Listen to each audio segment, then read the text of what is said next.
শূন্য কাফেলা।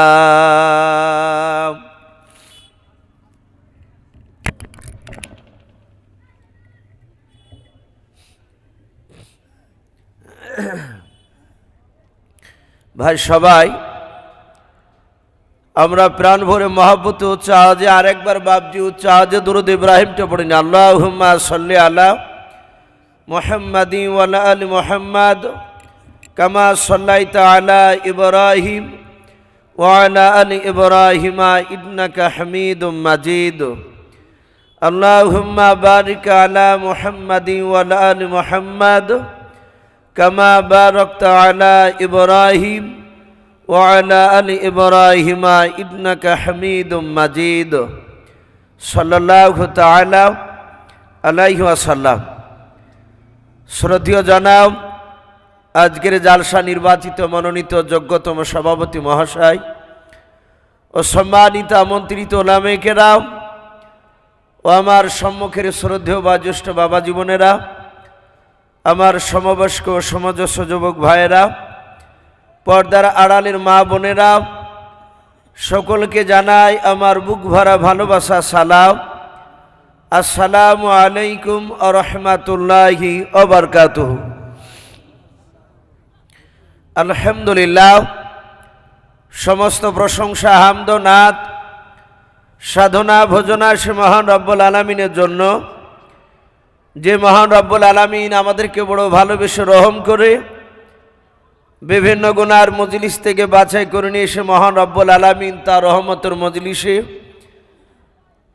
প্রচণ্ড হাড় হিম করা শীতের রাত্রিতে বাপজি আরামের বিছানা ত্যাগ করে মহান রব্বুল আলামিন তার রহমতের মজলিসে আমাদেরকে নিয়ে এসে বসার তৌফিক দান করেছেন। বাপজি আমরা যে আসতে পেরেছি এটা আমাদের বাহাদুরি নয়। নবীজি বলেছেন, আল্লাহ যাকে ভালোবাসবেন মহান রব্বুল আলামিন তার মহব্বতের বান্দা বান্দিদেরকে এরকম রহমতের মজলিসে বাপজি নিয়ে এসে বসে দেবেন। বহু মানুষ বাপজি রাস্তায় ঘোরাফেরা করছে, এমনও মানুষ আসেছে এখানে যারা বাপজি প্যান্ডেলের ভিতরে এক সেকেন্ডের জন্য বাপজি তারা বসার সুযোগ করতে পারবে না। তার মানে জানতে হবে যে আল্লাহ তাদেরকে এখানে নিয়ে আসবেন না। আল্লাহ নবী বলেছেন, আল্লাহ যাকে ভালোবাসেন সেই মহান রব্বুল আলামিন তার মহব্বতের বান্দাকে এরকম রহমতের মজলিসে নিয়ে এসে বসে দেয়। তাহলে বুঝতে হবে যে বাপজি আমাদেরকে নিশ্চয় করুণা করেছেন। কে একটু জোরে বলুন আমার আল্লাহ। তাই আমরা এখানে এসে বাপজি বসতে পেরেছি। তাই মহান রব্বুল আলামিনের দরবারে শুকরিয়া স্বরূপ আদায় করে বলুন আলহামদুলিল্লাহ। তারপরে পরে আপনার আমার নবী, যিনি ধর্মের গুরু, বিশ্ববরণ্য নেতা, নবিকুলের শিরোমণি পয়গম্বরে আযম, যিনি সাইয়্যিদুল মুরসালিন ও খাতামান নবিয়্যিন, যিনি হাবিবে কিবরিয়া আশরাফুল আম্বিয়া, যিনি হায়াতুন নবী, জিন্দা নবী জনাবে মুহাম্মদুর রাসূলুল্লাহ সাল্লাল্লাহু তাআলা আলাইহি ওয়াসাল্লামের উপরে অগণিত দুরূদ ও সালাম বর্ষিত হোক, অর্পিত হোক। সকলে বলুন আল্লাহুম্মা আমিন। সম্মানিত ভাইরা, আমার বাবা জীবনেরা, আমি আপনাদের সম্মুখে কোরআনুল কারীম থেকে আমি কয়েকটা এত টুকরা তেলাওয়াত করেছি। তারপরে পরে বিশ্ব নবীর পবিত্র জবান থেকে মাত্র বাপজি দুটো হাদিসের টুকরা পাঠ করেছি।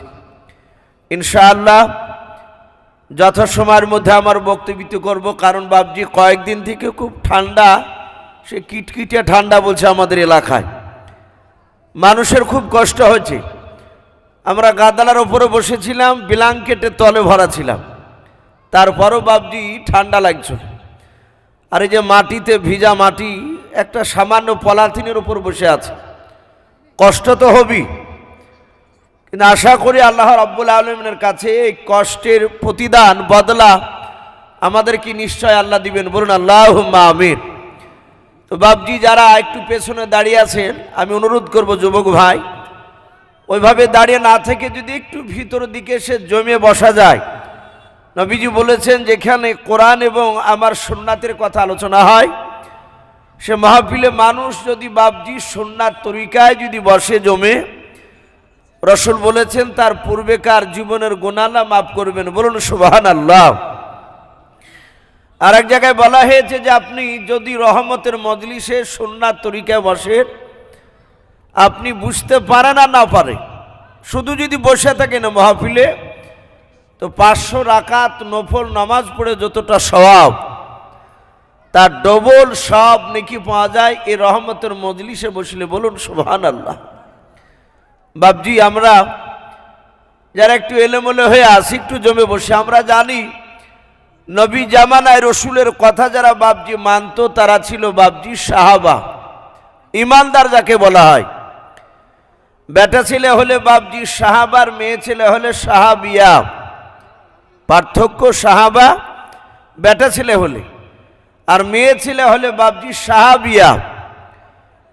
কিন্তু ওনারা রসুলের কথাকে এমনই মানতেন, এমনভাবে বাপজি আমল করতেন, কিতাবে লিখেছে ওয়া সামি'না ওয়া আতানা, নবীর কথা তারা শুনতেন এবং আমল করতেন। বলুন সুবহানাল্লাহ। আআতরুকু সুন্নাতা লিহাবিবি লাহাউলাইল হুমাকাই, সাহাবারা তারা ছোট ছোট সুন্নাতকে ছাড়তেন না। আমরা বড় সুন্নাত কি তো ছেড়ে দিছি। তাই বাপজি সাহাবারা বাপজি এত দামি হয়েছিলেন, নবীর কাছে এত প্রিয় হয়েছিলেন, সাহাবাদের ব্যবহারে নবী খুশি হয়েছিলেন, স্বয়ং আমার আল্লাহ তাদের উপর রাজি হয়ে গিয়েছিলেন।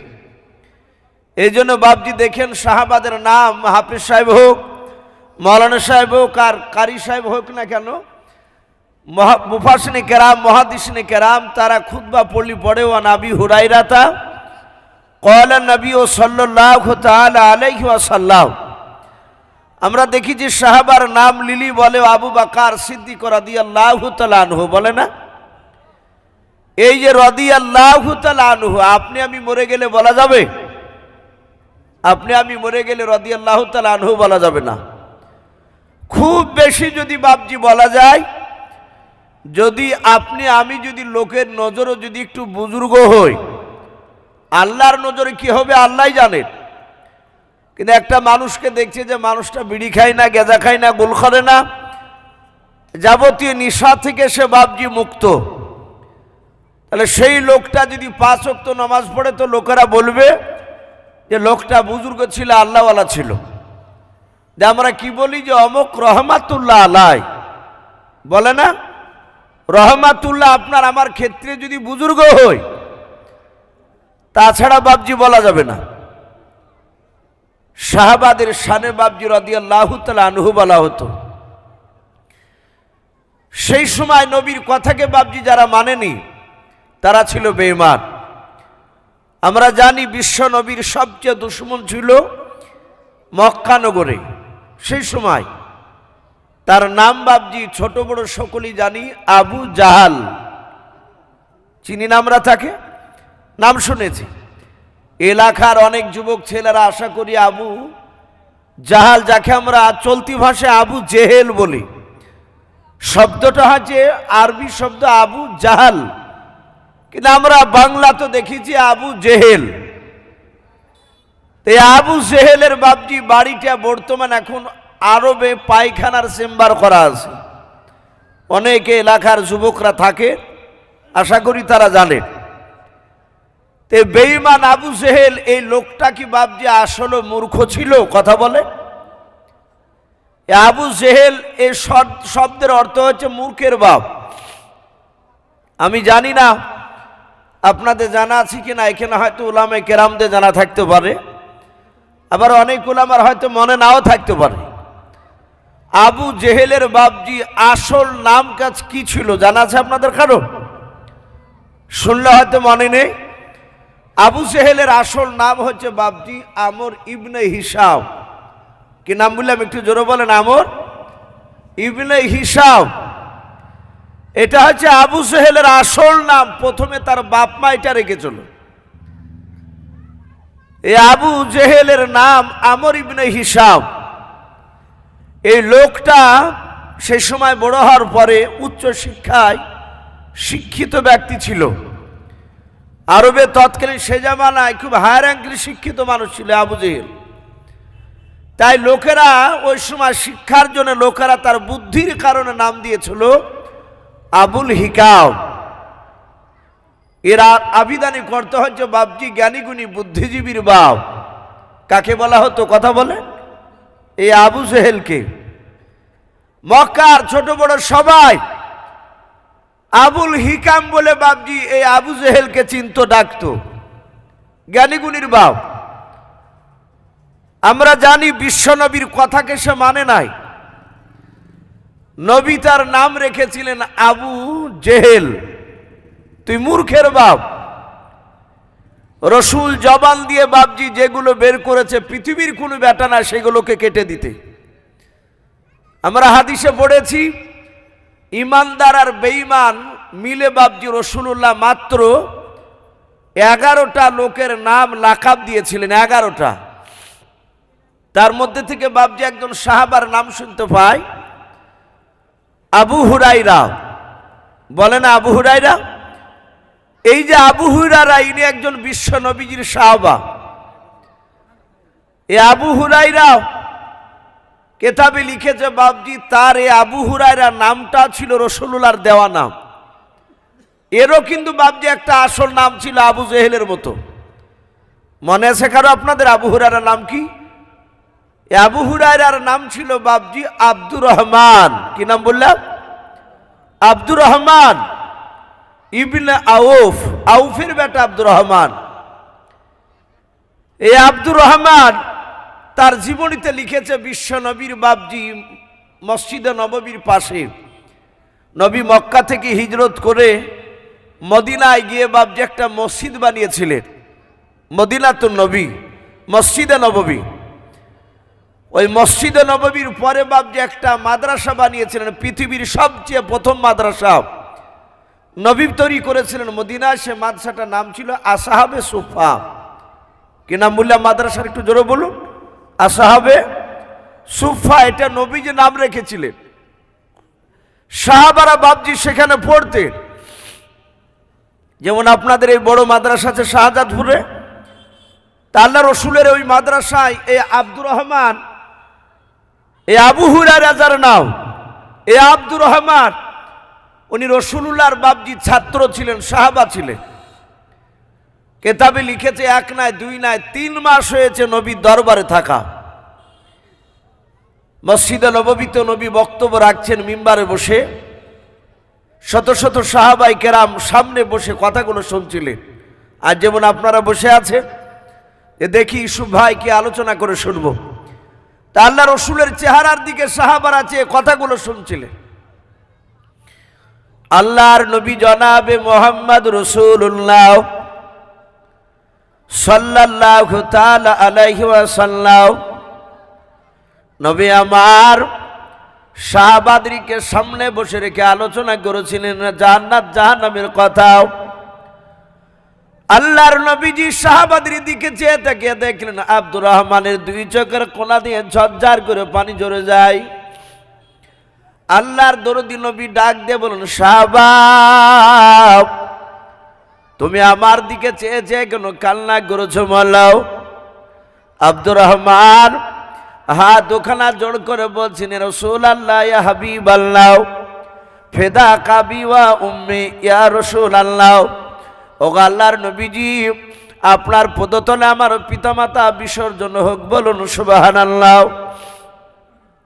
আল্লাহর নবী বলেন, সাহাবা এই আব্দুর রহমান তুমি আমার দিকে চেয়ে চেয়ে কেন কান্না করেছো মাওলাও? নবী আমার সাহাবার চোখের পানি পড়া সহ্য করতে পারতেন না। আল্লাহর দরদি নবী ডাক দিয়ে বলেন, সাহাবা তুমি আমার দিকে চেয়ে চেয়ে কেন কান্না করেছো মাওলাও? আব্দুর রহমান বলেন, নবী গো আজ 3 মাস হতে চলল আপনার দরবারে হাদিস কোরআন শেখাও। ওগো নবীজি আমার সাথে সব সাহাবারা অনেকগুলো কোরআনের আয়াত মুখস্থ করে নিয়েছে, অনেক আপনারা হাদিসের কথা মনে করেছেন নবী গো।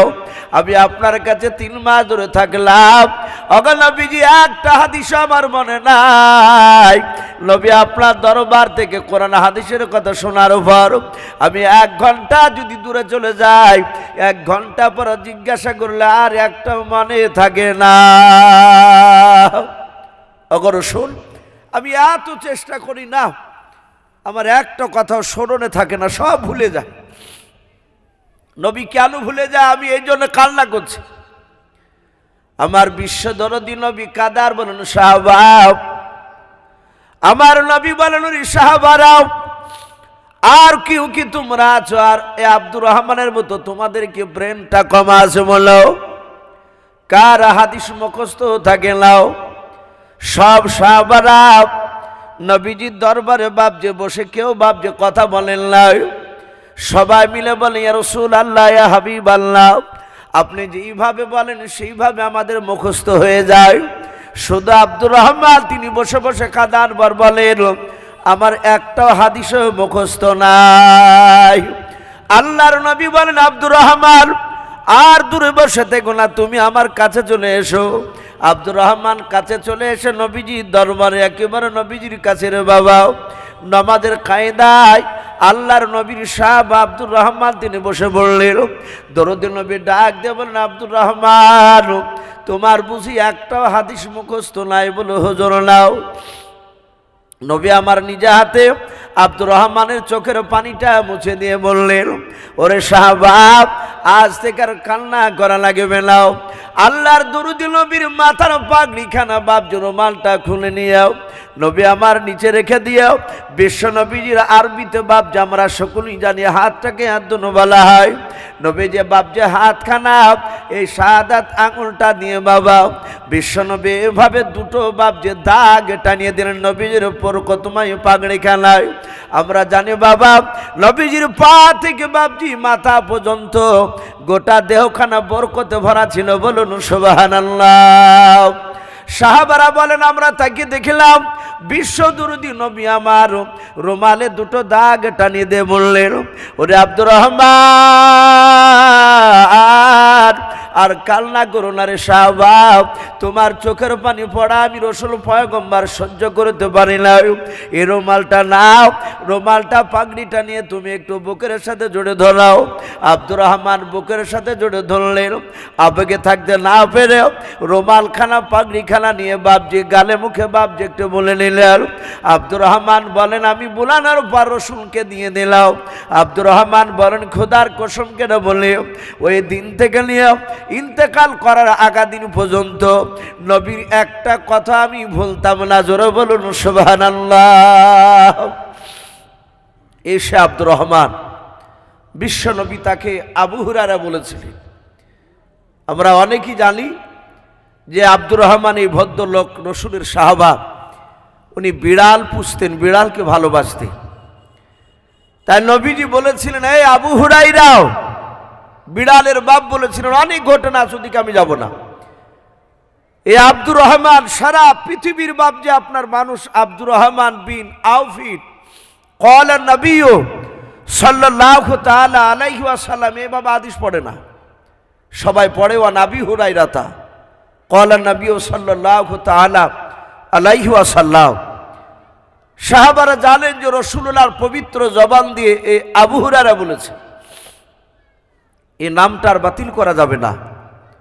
সম্মানিত ভাইরা আমার বাবা জীবনেরা, আমার বিশ্ব নবী দরদি নবী যেমন তার আপন জামাই আলী রাদিয়াল্লাহু তাআলা আনহুকে নবী বলতেন এই আলী আমার আল্লাহর বাগ। বলুন আলহামদুলিল্লাহ। হযরতে আমির হামজা রাদিয়াল্লাহু তাআলা আনহুকে বিশ্ব নবী সিংহ বলে ডাকতেন, যে আমার চাচা আমির হামজা উনি আল্লাহর সিংহ। আল্লাহ রাব্বুল আলামিন আমির হামজা নবীজির চাচা আর এই দুই হাতে দুনিয়ার 50টা যুবকের শক্তি একাই এই আমির হামজাকে দিয়েছিলেন। বলুন সুবহানাল্লাহ। আমি বলছিলাম নবী এইভাবে বাপজি ইমানদার আর বেঈমান বলে বাপজি 11টা মানুষের নাম লাকাব দিয়েছিলেন। তার মধ্যে থেকে আবু জেহেলের একটা বেঈমান তার নাম দিয়েছিল। এই আবু জেহেল সে সময় শিক্ষিত ব্যক্তি ছিল, কিন্তু রাসূলুল্লাহকে বাপজি পূর্ণাঙ্গভাবে নয় কোনো দিক দিয়ে মানেনি নবীকে। আমার বিশ্ব নবী চরম বিরোধিতা করেছিল। কেতাবে লিখেছে আমার বিশ্ব নবীকে বাপজি এত পেরেশানের মধ্যে ফেলেছিল। এই আবু জেহেল বেঈমান রসুলের কলেমার দাওয়াত দেওয়া দেখে বিশ্ব নবীর 3 দিন হয়েছে কলেমার দাওয়াত দেওয়া, গোটা মক্কার অলিগলিতে বাপজি মানুষ সবাই সমালোচনা করছে নবীর বিরুদ্ধে। সবাই বলছে আব্দুল্লাহ যাকে আমরা আল আমিন বলে ডাকতাম, আমার রসুলকে মক্কার লোকেরা নবীর নাম ধরে খুব কমই ডাকতে। মোহাম্মদ বলুন সাল্লাল্লাহু আলাইহি ওয়াসাল্লাম নবীর নাম বলে ডাকতো না, ওরা ডাকতো আল আমিন, সত্যবাদী নবী। ওরা জানতো যে মুহাম্মদ সাল্লাল্লাহু আলাইহি ওয়াসাল্লাম এই আব্দুল্লাহর ছেলে জীবনে কোনোদিন মিথ্যা কথা বলে না। নবী কলমার দাওয়াত দিতে লেগেছেন 40 বছর বয়সে, কোরআন নাজিল হওয়ার পরে। মক্কার অলিগলিতে বাপজি প্রতিটা জায়গায় রসুলের বিরোধীমূলক বাপজি কথা আলোচনা হয়েছে। আবু জেহেল বেঈমান বিশ্ব নবীকে বারণ করলো যে আগামী কাল থেকে কলমার দাওয়াত দিও না। নবীজি বারণ করে নাই, নবীজি বাপজি কলমার দাওয়াত দেওয়া বন্ধ করে নাই, আবু জেহেল বারণ করলো রসুলকে। এমনকি তারা মারতে পর্যন্ত বাপজি তারা দ্বিধাবোধ করেনি। একেবারে 3 দিনকার সময় আবু জেহেল বেঈমান বাড়িতে এসে তার বিবিকে বলল, বিবি রে দেখো তিনি বাড়ির বাইরে কেউ দাঁড়িয়ে আছে কিনা, আমাদের ঘরের দিকে কেউ উকি মারছে কি দেখো। আবু জেহেলের অর্ধাঙ্গিনী বিবি ঘরের বাইরে গিয়ে চারিদিকে লক্ষ্য করে দেখলো কেউ নেই। এসে বলল, গো প্রাণের স্বামী বাড়ির বাইরে কেউ নেই। বলে কেউ নেই? বলে না। বলে বিবি দরজাটা বন্ধ করে দাও। ঘরের দরজাটা বাপজি বন্ধ করে দেওয়া হলো। আবু জেহেল বেঈমান আগিনাতে তাকে দেখলো ছোট ছোট বাপজি কাকর, যাকে আমরা কুচেলি পাথর বলি। আবু জেহেল 11টা পাথরকে বাপজি 1 2 3 4 করে গনে নিল। গনে হাতের ভিতরে বাপজি ভরে মুঠ বেঁধে নিয়ে পাঞ্জাবির ভিতরে এইভাবে হাতটা ভরে নিয়ে বেঈমান আবু জেহেল বাপজি মক্কা নগরে চলে গেল। রাসূলুল্লাহ কোথায় আছে? মানুষকে জিজ্ঞাসা করে, আব্দুল্লাহর ছেলে মুহাম্মদ সাল্লাল্লাহু আলাইহি ওয়াসাল্লামকে দেখেছো? লোকে বলল সামনে যাও দেখতে পাবো। আপনাদের যেমন বাপজি বাসুদেব খালি যেমন মোড় একটা জায়গা বাজার, এই রকম মক্কা নগরে বাপজি একটা মোড় জায়গাতে রাসূলুল্লাহ দ্বীনের দাওয়াত দিচ্ছিলেন। আবু জেহেল কাছে গিয়ে বলল, এই ভাতিজা, এই তুমি তো 3 দিন থেকে কলমার দাওয়াত দিচ্ছ, নবুয়তের দাবি করেছো। বলেছে আচ্ছা হ্যাঁ, আল্লাহ আমাকে পয়গম্বর রাসূলকে পাঠিয়েছে দুনিয়ায়। এতদিন নবী ছিলাম আপনারা জানতেন না, আমিও জানতাম না। এই আজ 3 দিন হলো 40 বছর বয়স হয়েছে আমার। গারে হেরাতে কোরআনটা আমার উপরে নাজিল হয়েছে। আল্লাহ আমাকে নবুয়তের দায়িত্ব দিয়েছেন, প্রকাশ হয়ে গিয়েছে আমি নবিতা। আপনারা আমাকে মেনে নেন। আবু জেহেল ডাক দিয়ে বলল, এখানে তো মানুষ অনেকই রয়েছে। বলে হ্যাঁ। বলে ভাতিজা, আমার এই হাতের ভিতর কি আছে বলতে পারবা? বিশ্বনবী বললেন, চাচা আপনার হাতের ভিতর কি আছে আল্লাহ বলালে ওটা বলে দিতে পারবো। আপনি নাম শুনবেন না, আপনার হাতে যা আছে ওতে কলেমা পড়বে সেটা শুনতে চান? আবু জেহেল জানে যে কলেমা পড়লি তো রাসূলুল্লাহকে সাক্ষী দেওয়া আছে, লা ইলাহা ইল্লাল্লাহ। আমরা জানি যে একমাত্র আল্লাহ আমাদের, মুহাম্মদ রাসূলুল্লাহ বলুন সাল্লাল্লাহু তাআলা আলাইহি ওয়াসাল্লাম আল্লাহর প্রেরিত রাসূল। আর এক জায়গায় এসেছে আব্দুহু রাসূলুহু, আল্লাহ রসুল এবং আল্লাহর বান্দা মুহাম্মদ সাল্লাল্লাহু আলাইহি ওয়াসাল্লাম। তো আবু জেহেল চিন্তা করলো যে আমি তো পাথর নিয়ে এসেছি, আর পাথর নিয়ে কি কথা বলবে মুহাম্মদ সাল্লাল্লাহু আলাইহি ওয়াসাল্লাম বলছে। তা আবু জেহেল বলে, দেখি তিনি কথা বলে কিনা। বলে ভাতিজা, তাহলে তুমি মুখ দিয়ে বলার আগে আমার হাতে যা আছে তা দিয়ে বলতে বলো। আল্লাহর নবী জনাবে মুহাম্মদ রাসূলুল্লাহ সাল্লাল্লাহু তাআলা আলাইহি ওয়াসাল্লাম শুধু ইশারা করেছেন, বাবা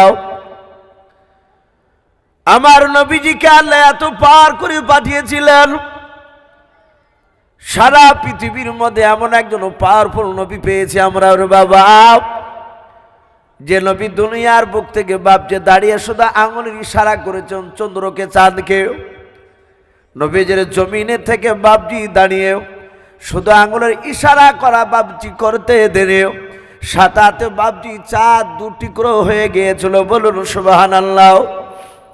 এত দামি নবী আমার, নবীজি শুধু ইশারা করেছেন আর পাথর থেকে বাপজি আপনার আবু জেহেলের হাতের ভেতর থেকেও সাথে সাথে বাপজি পড়তে লাগলো কলেমা লা ইলাহা ইল্লাল্লাহ। একটু মহব্বতে পড়ুন লা ইলাহা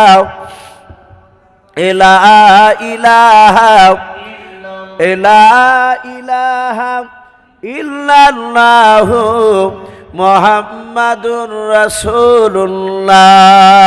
বলুন সাল্লাল্লাহু আলাইহি ওয়াসাল্লাম। আবু জেহেল অবাক হয়ে গেল যে সর্বনাশ, সামান্য হাতে পাথরও কথা বলেছে। এই মুহাম্মদ সাল্লাল্লাহু আলাইহি ওয়াসাল্লাম তো বড় জাদুঘর। আমার বিশ্ব নবী বলেন চাচা বিশ্বাস হলো আমি নবী রাসূল? তা আবু জেহেল আর কিছু বলল না, সোজা ঘুরে চলে গেল বাড়ি। বাড়িতে যাওয়ার পর বাপজি দেখলো যে সূর্য কখন ডুববে। সূর্য যাহাতে বাপজি পশ্চিম দিকে অস্তমিত হয়ে গেল, ডুবে গেল। আবু জেহেল অমনি রাত্রিবেলা বেরিয়ে পড়লো উদবা সাইবা আবু লাহাব আবু সুফিয়ানের কাছে। এরা কুখ্যাত বাপজি 5 বেঈমান একত্রিত হয়েছে। বেঈমান আবু জেহেল উদবা সাইবা এরা সবাই মিলে বাপজি ওখানেই রয়েছে। ডাক দিয়ে বলছে ভাই রে মুহাম্মদ সাল্লাল্লাহু আলাইহি ওয়াসাল্লামকে আমার ভাতিজাকে, তোমাদেরও তো অনেকের ভাতিজা হয়। আল্লাহ রসুলের বাপজি আপন একটা চাচা ছিল, তার নাম ছিল বাপজি আবু লাহাব। নাম শোনেন নাই? সূরা লাহাব বলে বাপজি একটা কোরআন শরীফে তো আল্লাহ সূরাই পাঠিয়ে দিয়েছে। এই আবু লাহাব নবীজির আপন চাচা। এই বেঈমানও রাত্রিবেলা সেখানে ছিল। এ আবু জেহেল উদবা সাইবা আবু সুফিয়ানদের সাথে। আমরা সকলেই জানি নবীজির বাপজি আব্বারা টোটাল ভাই ছিল 10টা, নবীজির চাচারা 10টা ভাই। তার মধ্যে থেকে বাপজি কিছু চাচা ছিল ইমানদার আর কিছু চাচা ছিল বেঈমান। নবীজির কয়েকটা চাচার মধ্যে ইমানদারের মধ্যে চাচা ছিল হযরত আব্বাস রাদিয়াল্লাহু তাআলা আনহু, নবীজির আপন চাচা। নবীজির আমির হামজা উনিও নবীজির আপন চাচাও। এরা ছিল প্রকাশ্য ইমানদার। আর নবীজির বাপজি যে দুশমন বেঈমান ছিল চাচা, তার মধ্যে থেকে আমরা জানি 2টো চাচা ছিল বেঈমান। একটা চাচার নাম ছিল বাপজি আবু লাহাব, এ প্রকাশ্য দুশমন। আর আরেকটা নবীজির বাপজি চাচা ছিল বেঈমান, তার নাম কেতাবে লিখেছে আবু তালিব। এই নাম অনেকেই শুনেছেন আপনারা। এই আবু তালিব লোকটা নবীজিকে বাপজি সে ভালোবাসতো কি বাসত না কথা বলে?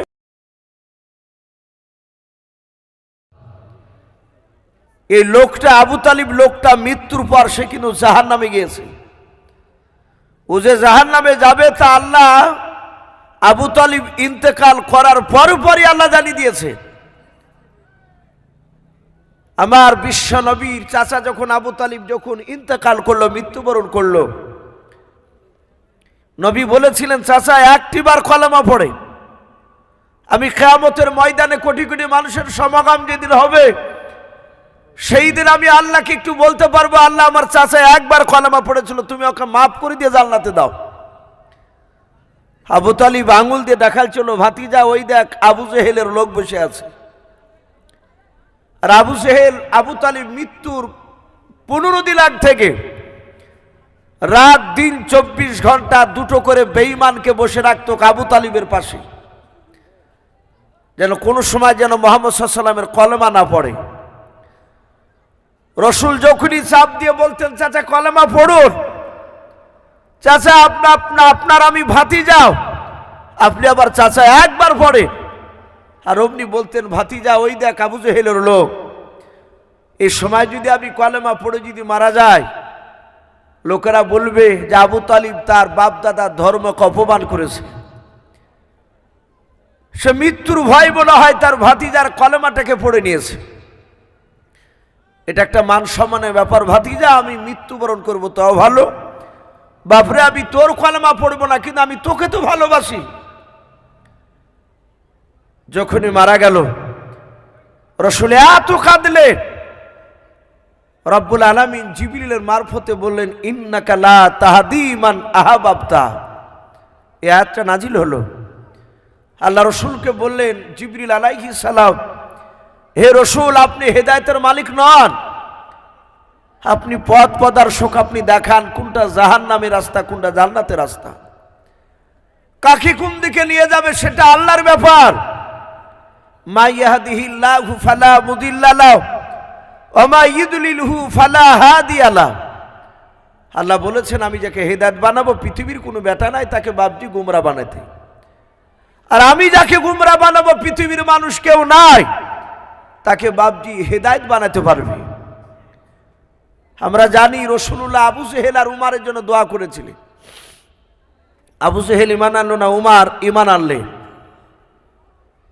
আল্লাহ বলছেন, হে রাসূল, আপনি কাঁদবেন না, আপনার চাচাকে আপনি যথেষ্ট তাকে বুঝিয়েছেন যে এটা ভালো রাস্তা এটা খারাপের রাস্তা, আপনার চাচা ভালোটাকে গ্রহণ করেনি, ও মৃত্যুর পর জাহান্নামে চলে গিয়েছে। সম্মানিত ভাইরা আমার, বাবা জীবনেরাও, আমার বলার উদ্দেশ্য এই নবীজির চাচা আবু তালিব আর আবু লাহাব। আবু লাহাব প্রকাশ্য নবীর দুশমন ছিল, নবীকে মার ধর প্রকাশ্য বাপ যে আবু লাহাব বলতো। আর আমার বিশ্ব নবীর আপন চাচা আর একটা আবু তালিব এ রসুলের প্রকাশ্য দুশমনি করেনি, বরঞ্চ নবীকে ভালোবেসেছিল। কেমন ভালোবেসেছিল কেতাবে লিখেছে, সিরাতে হালবিয়া বলে একটি কেতাব রাসূলুল্লাহর জীবনী উলামে দেওবন্দের লেখা, তাতে এসেছে নবীজির চাচা আবু তালিব নবীকে কেমন ভালোবাসতো। নবীর পবিত্র জবানে বলেছেন, আমার আবু বকর বাদ দিয়ে পৃথিবীতে সব উম্মাতের ভালোবাসা যদি এক পালে রাখা হয়, আমার চাচা আবু তালিবের মতো ভালোবাসা এরকম দিতে পারবে না আমাকে। বাপজি কেমন ভালোবাসতো কেতাবে লিখেছে রাসূলুল্লাহর কলেমার দাওয়াত দেওয়ার ব্যাপারে নবীজি 1 2 3 4 করে বাপজি 14 দিন হয়েছে কলেমার দাওয়াত দেওয়া, 14 দিন চলছে রানিং, একেবারে শুরু জামানায়। সমস্ত জায়গায় বাপজি তারা আল্লাহ রসুলকে চিনে না, নবীর বিরোধী বলে কথা বলে বেড়ায়। আমার বিশ্ব নবী বাপজি মক্কা নগরে আর 10টা লোকের সামনে দিনের দাওয়াত দিছিলেন। সবাই তারা গরিব মানুষ ছিল, খুব হাই ফ্যামিলি ঘরের ছেলে মানুষ ছিল না তারা। আমার বিশ্ব নবীর কথাগুলো তারা মন দিয়ে শুনছিল।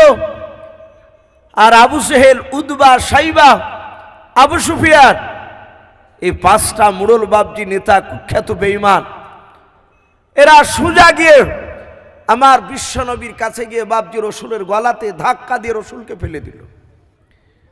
নবীজি হুড়বুড় করে পড়ে গেলেন।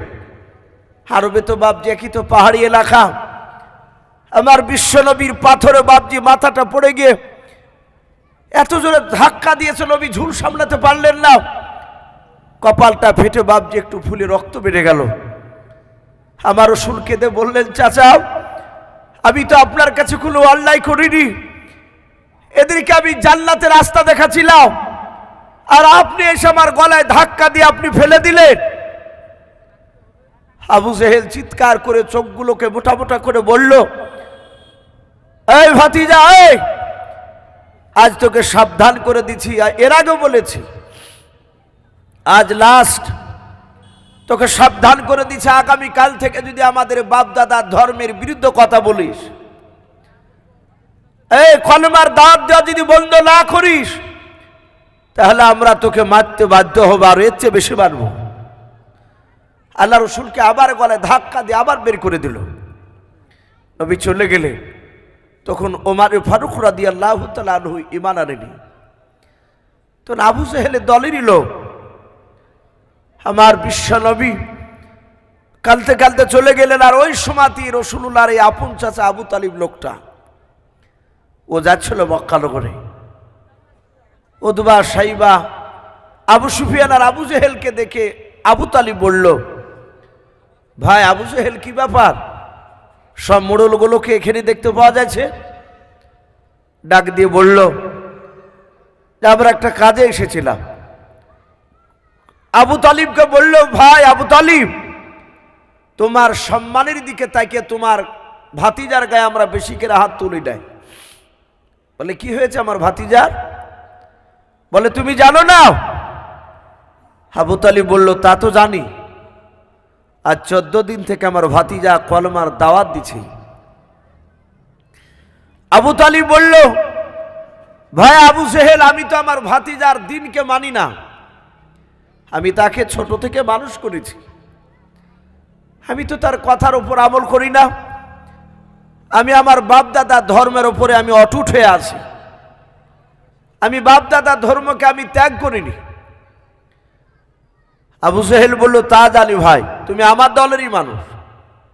আবু তালিব কুরাইশ বংশের একজন তাবর নেতা সে সময়, যেমন আবু জেহেল এক গোত্রের নেতা ছিল, আবু সুফিয়ান আর এক গোত্রের নেতা, উতবা সাইবা ওরা যে বাবজি এক একটা গোত্রের নেতা, অনুরূপভাবে আবু তালিব ও কুরাইশ বংশের বড় নেতা। আবু তালিব বলল, ভাই আমি জানি তুমি জীবনে মৃত্যু পর্যন্ত তুমি মুহাম্মদ সাল্লাল্লাহু আলাইহি ওয়াসাল্লামের কথার উপর আমল করবে না, এটা আমার জানা আছে ভালোই। বলে তাহলে তুমি আমাকে কেন কথা বলছো? ডাক দিয়ে বলল, ভাই আবু তালিব, তোমার সম্মানের দিকে লক্ষ্য করে মারি নাই বেশি, তোমার ভাতিজাকে রাত্রিবেলা আজকে বারণ করে দেবা, আগামী কাল থেকে যেন কলমার দাওয়াত না দেয়। ভাই আবু তালিব, তোমার ভাতিজা যদি কলমার দাওয়াত দেওয়া বন্ধ করে দেয়, আমাদের বাপদাদার বিরুদ্ধে যদি কথা না বলে, তাহলে আমরা মক্কা নগরে যত নেতা আছি সবাই মিলে আমাদের মোড়লদের তরফ থেকে তোমার ভাতিজাকে 3টা পুরস্কার দেওয়া হবে। বলে কি সেগুলো? বলে 1 নাম্বার, তোমার ভাতিজাকে আবু জেহেলের চেয়ে সম্মান দেওয়া হবে, গোটা আরবের মধ্যে উচ্চ সম্মানের অধিকারী করা হবে। 2 নাম্বার, 200টা উট দেওয়া হবে। 3 নাম্বার, মক্কা নগরের সবচেয়ে বড় খাজুরের বাগান, যেটা চাইবে সেটা স্বেচ্ছায় সে বড় বাগানটাই দেওয়া হবে, তার বিনিময়ে টাকা লাগবে না। এই 3টা জিনিস যদি পায় তোমার ভাতিজার আর কিসের দরকার, কিসের অভাব? বলে তা ঠিক বলেছো ভাই, আশা করি আমার ভাতিজা আমার কথার বাইরে যাবে না। আবু তালিব বাড়ি চলে গেল। রাসূলুল্লাহ ওইদিকে কলমার দাওয়াত দিয়ে রাসূলুল্লাহ বাড়িতে গিয়েছে। রাসূলের কপালটা ফেটে গিয়েছে, খাদিজার কাছে বর্ণনা করছে। খাদিজা গরম পানি দিয়ে বাপজি ন্যাকড়া ভিজে নবী রক্তগুলোকে বাপজি ধুয়ে দিচ্ছে, রাসূলের কপালে চুমা দিয়ে বলছিল, গো রাসূল, ওরা যদি চিনত যে আপনি আখিরি জামানার সত্যিকার রাসূল, ওরা আপনাকে মারতে পারতো না। বলুন সুবহানাল্লাহ। মক্কার লোকেরা আপনাকে চিনে না। আমার বিশ্ব নবী বলেন, খাদিজা, আমি তো কোনো তাদের অন্যায় করি না, কিন্তু তবু তারা আমাকে বলে। আমি যে রাস্তা দিয়ে যাই, ওই দেশের বড় বড় নেতারা লেলিয়ে দেয় বাচ্চা ছেলেদেরকে, তারা আমাকে মারে। ছোট ছোট বাচ্চা ছেলে হুই করে তারা দৌড়ে এসে নুগুরা দেয় গায়ে। খাদিজা বিশ্ব নবীকে সান্ত্বনা দিচ্ছে, ওরা চিনে না আপনাকে, ওরা অবুঝ, ওরা যদি চিনতো আপনাকে মারতো না নবী, আপনি কাঁদবেন না। আমি আমার চাচা ওয়ারকা বিন নাওফিলের কাছে আমি তাওরাত জুবুর পড়েছি, আপনার পূর্বে নবী রাসূল যারা এসেছিলেন তার কওমরা তাদেরকে এইভাবে ধরে ধরে তাদেরকেও শাস্তি দিয়েছিল, তাদেরকেও মেরেছে। আমার রাসূল ফুপড়ে ফুপড়ে কাঁদছে। আবু তালিব বাড়িতে এসে তার অর্ধাঙ্গিনী বিবিকে বলল, বিবি একটা বাসনে 2টো মানুষের খাবার করলো। বলে কেন? বলে অনেক দিন ধরে আমার ভাতিজাকে নিয়ে খাবার খাইনি রে বিবি, আজ বড় তামান্না বলে। আমি আমার বিবিকে ডাক দিয়ে বলছি, বিবি তুমি বাসনে খাবার খোলো, আমার ভাতিজাকে নিয়ে খাবার খাবে, একই বাসনে 2 বাব্বাটা খাবার খাবো। তাই বলে হ্যাঁ। আবু তালিবের অর্ধাঙ্গিনী বিবি একটা বাসনে 2টো মানুষের খাবার খুলেছি। খাবার খুলে বাবজি আমার বিশ্ব নবী বাবজি ঘরে আছে, পাশের ঘরে আবু তালিব ডাক দিয়েছে, ভাতিজাও, ও ভাতিজাও।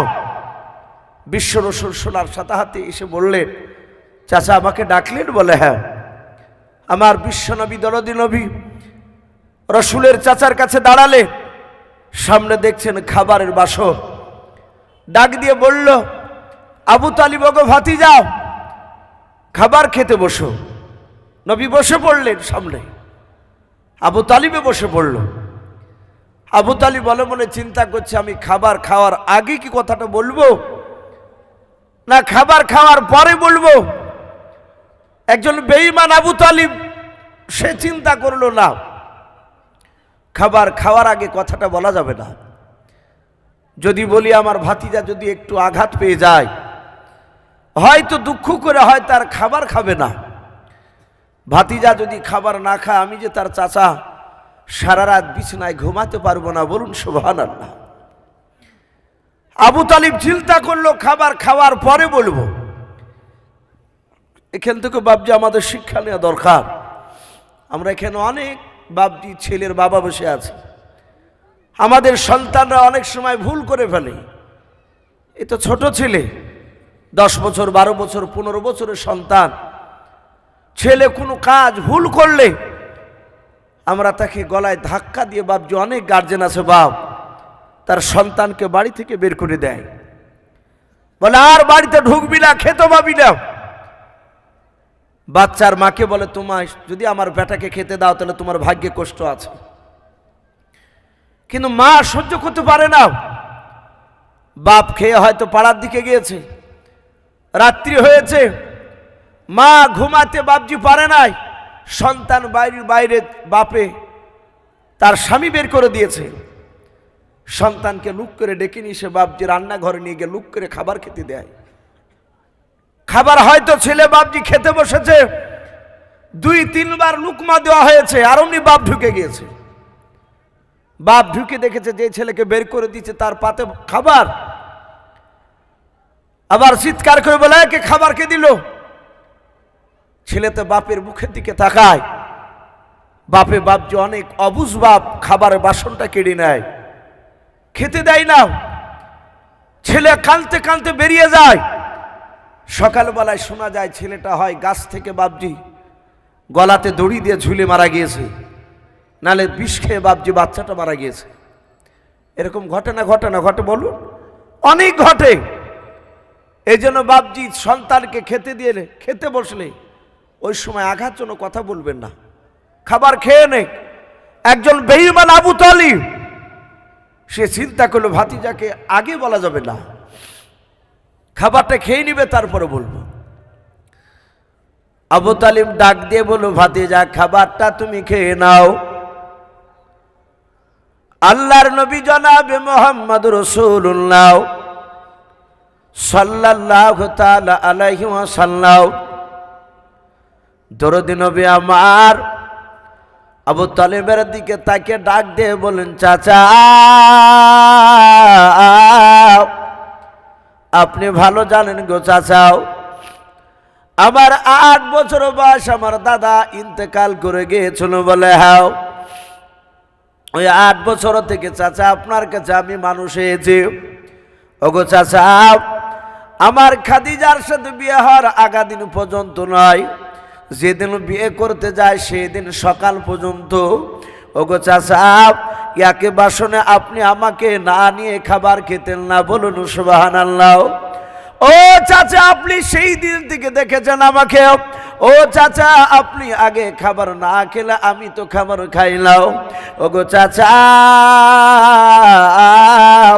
আগে আপনি খাবারটা খেয়ে নেন, তারপর আমি খাবার খাবো। আল্লাহর নবী যখন এই কথা বললেন, আর নবীজের চাচা আবু তালিব ধৈর্যের বাঁধ আর ধরে রাখতে পারলেন না, হাও মা করে তিনি কেঁদে ফেললেন। ডাক দিয়ে বলেছিল, বাবার এত ভালোবাসো তুমি আমাকে? বলে হ্যাঁ। ডাক দিয়ে বলেন, চাচা আমি মার পেটে যখন 6 মাসের বাচ্চা ছিলাম, আমি শুনেছি আমার আব্বা সিরিয়ায় ব্যবসা করতে গিয়ে আর জিন্দা ফিরে আসে নাই। ওগো আব্বা বলে ডাকতে পাই নাই। ওগো চাচা, সেই দিন থেকে নিয়ে আমি 6 বছর বয়স পর্যন্ত আমার জনম দুঃখিনী মাকে হারিয়ে ফেলেছি। ওগো চাচা শুনে নাও, আমি 8 বছরের মধ্যে আমার দাদাকে হারিয়ে ফেলেছি। 8 বছর থেকে নিয়ে আপনি গার্জিয়ানের মতো দেখাশোনা করে মানুষ করেছেন বলে হ্যাঁ। ও চাচা আপনাকে আমি আব্বার মতো ভালোবাসি। আবু তালিব বলল ভাতিজা রে, আর সহ্য না করে থাকতে পারলাম না, না বলে রে বাবা আর থাকতে পারলাম না। ওরে ভাতিজা বলো বলো আজকে মক্কা নগরে তোমার সাথে আবু জেহেলের কি দেখা হয়েছিল বলো? উতবা সাইবা আবু সুফিয়ানের সাথে কি দেখা হয়েছিল বলো? আল্লাহর নবী বলেন চাচা মক্কা নগরে আমার সঙ্গে দেখা হয়েছিল। বলে তারা কিছু বলেছে? বলে হ্যাঁ চাচা, আমি তাদের কোনো অন্যায় করেছিলাম না, আমি কলমার দাওয়াত দিয়েছিলাম। আর ওই সময় আবু জেহেল উতবা সাইবা আবু সুফিয়ান 4 বড় বড় নেতারা যাওয়ার পর আবু জেহেল আমার গলায় ধাক্কা দিয়ে ফেলে দিল। ওগো চাচা যখন গলায় ধাক্কা দিয়ে ফেলে দিল আমি হড়মড় করে পড়ে গেলাম। ওগো চাচা কপালটা দেখেন, কপালটা ফুলে গিয়েছে, ফেটে গিয়েছে গো চাচাও। এই জায়গা দিয়ে রক্ত বেড়ে গিয়েছিল। বলে বাবা আবু জেহেল তোমাকে মেরেছে? বলে হ্যাঁ। আবু তালিব আর সহ্য করে তো পারলো না, আল্লাহর নবীকে বুকের সাথে জড়ে ধরলাও। আবু তালিবের কপাল ফাটা নাই, নবীজির কপাল ফাটা জায়গায় আবু তালিবের সোমা দিয়ে বলল বেটা আবু জেহেল তোমাকে মেরেছে? বলে হ্যাঁ চাচা আমাকে মেরেছে। আল্লাহর নবীজি ডাক দিয়ে বলে চাচা আপনার সাথে কি তাদের দেখা হয়েছিল?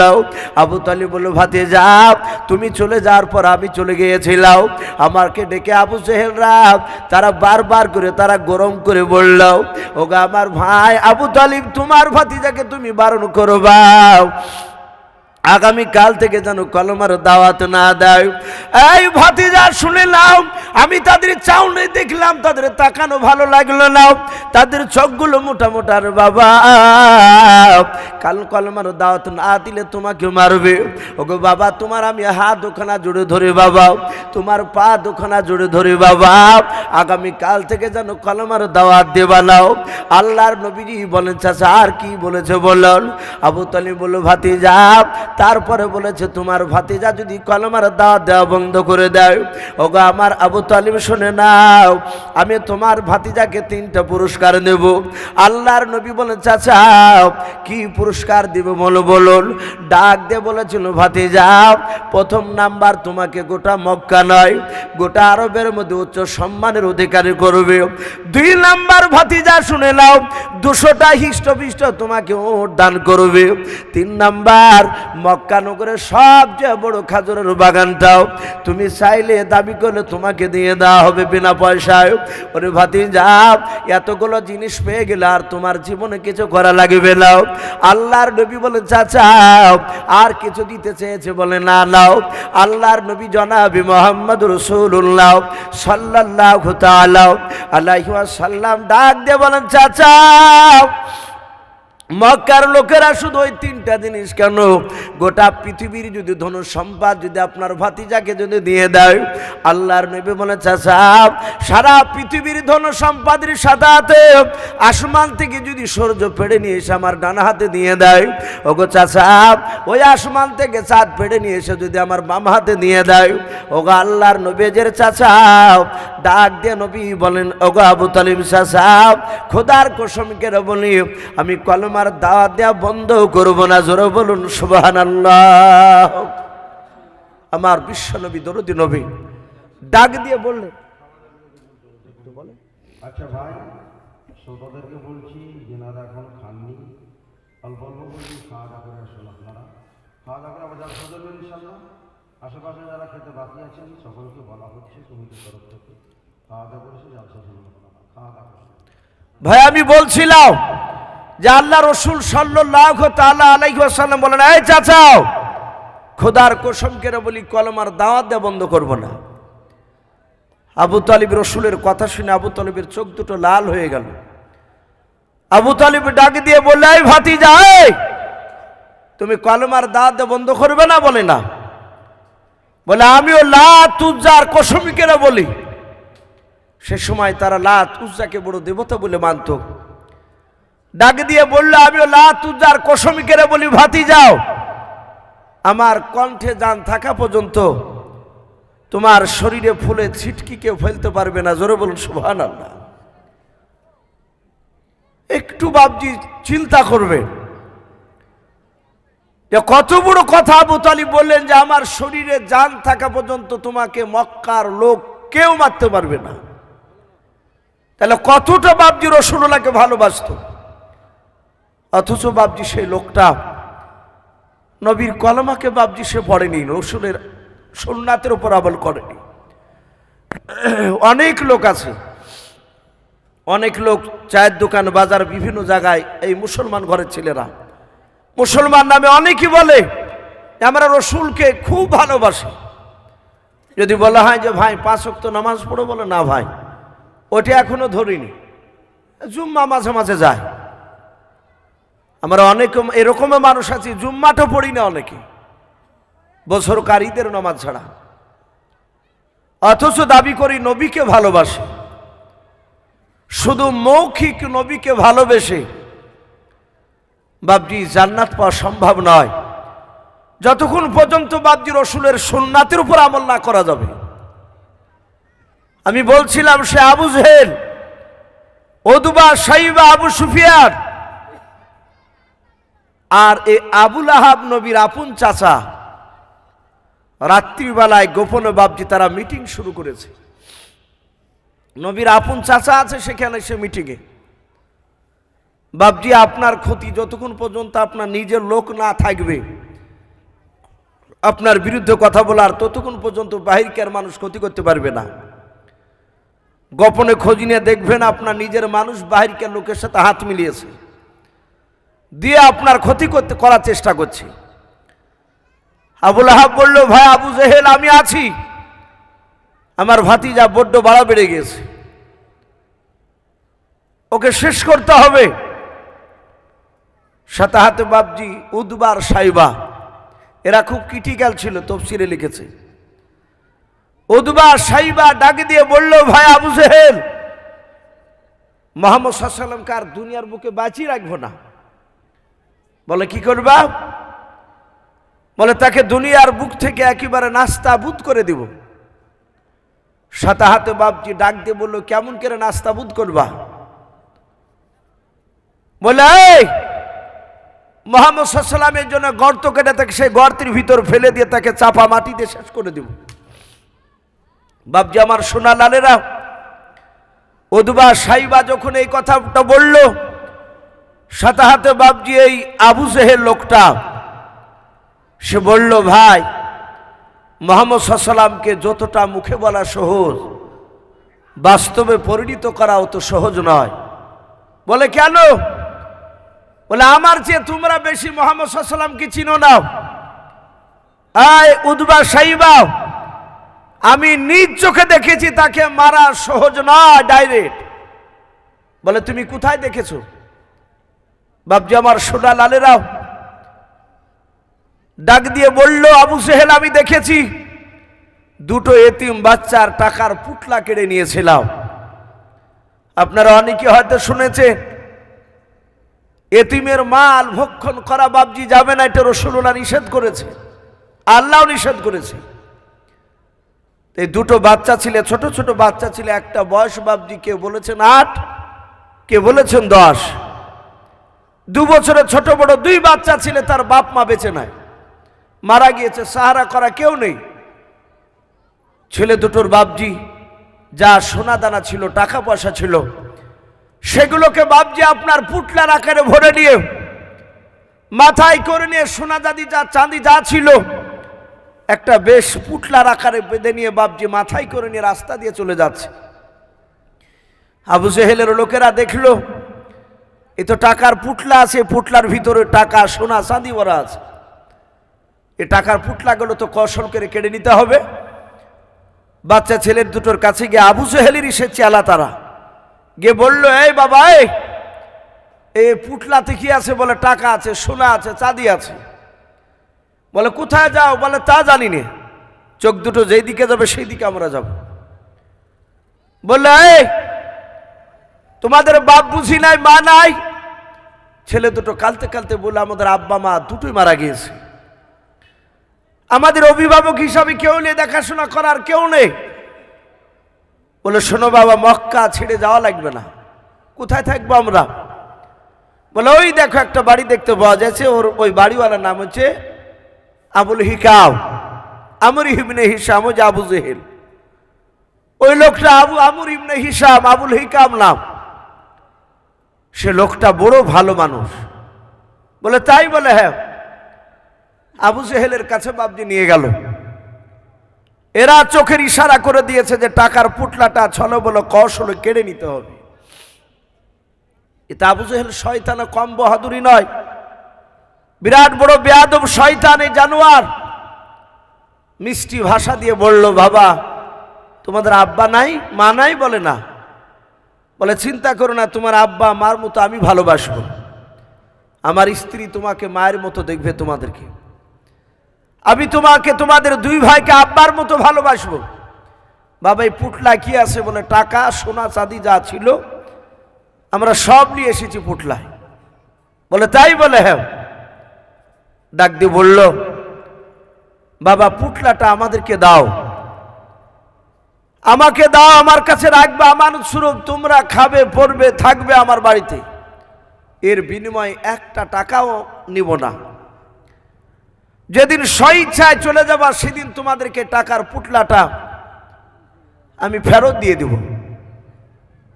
আবু জেহেলকে বলল, চাচা আপনি তো খুব ভালো মানুষ। বলে হ্যাঁ বাবা আমি খুব ভালোবাসি, জানা না যে কেমন ভালো, আর কিছুদিন পর টের পাবে। আবু জেহেল তাদেরকে থাকতে দিল। টাকার পুটলাটা নিয়ে গিয়ে বাপজি তার টাকার জায়গাতে রেখে দিল। একদিন, দুদিন, 3 দিন, তফসিরে লিখেছে 4 দিন খাবার খেতে দিয়েছে সকালবেলায়। 4 দিন কের দিন। বাচ্চা 2 ভাই 2-3 বার মুখে দিয়েছে খাবার। আবু জেহেল ঘর থেকে বাপজি তলোয়ার হাতে করে নিয়ে বেরিয়ে চলে আসলো। বাচ্চা ছেলে দুটোর কাছ থেকে খাবারের বাসনটা কেড়ে নিল 2 ভাইয়ের কাছ থেকে। বাচ্চা ছেলে দুটো ডাক দিয়ে বলেছিল, চাচা আপনি টাকার পোটলা কেন কেড়ে, আপনি খাবারের বাসন কেন কেড়ে নিয়েছেন বলেন। আবু জেহেল চিৎকার করে বলে, এখনই বেরিয়ে যাও, যদি না বেরিয়ে যাস তাহলে তলোয়ার দিয়ে তোদের 2 ভাইকে জবাই করে দেব।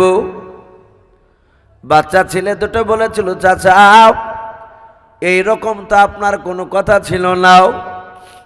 ওগো চাচা, যদি আমাদেরকে বের করে দেন, আমাদের টাকার পুটলাটা আপনি ফেরত দিয়ে দেন। আবু জেহেল বলল, টাকার কথা জবান দিয়ে যদি আর দ্বিতীয়বার যদি বের করিস রে বাবা, তোদেরকে জিন্দা বেঁচে রাখবো না।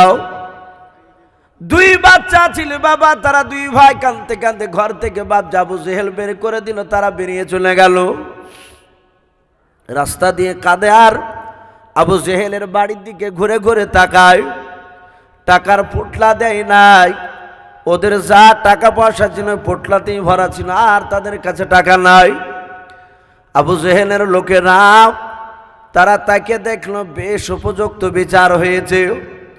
ওরা অভিনয় করে অজানার ভান করে বাচ্চা ছেলে দুটোকে বলেছিল, বাবা রে কেন তোমরা 2 ভাই কান্না করছো, আর ওই আবু জেহেলের বাড়ি থেকে কেন টাকা জমালাও?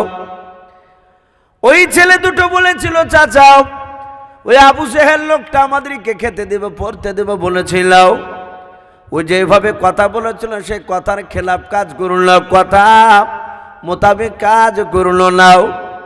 ওগো চাচা আমার টাকার পুটলাটা নিয়ে নিয়েছে, আপনারা একটু দয়া করে চেয়ে নিয়ে এসে দেন। আবু জেহেলের লোকেরা বেঈমানেরা ডাক দিয়ে বলল, ভাতি যাও, ওই আবু জেহেলের কাছে টাকার পুটলার দাবি আমরা করতে পারবো না। ওরে বাবা, এই মক্কা নগরে একটা মানুষ আছে, সেই লোকটার কাছে গেলে নিশ্চয়ই তোমার বিচার করে দেবে, তোমার টাকার পুটলা আবু জেহেলের কাছ থেকে নিয়ে দেবে। বলে কে সেই লোকটাও?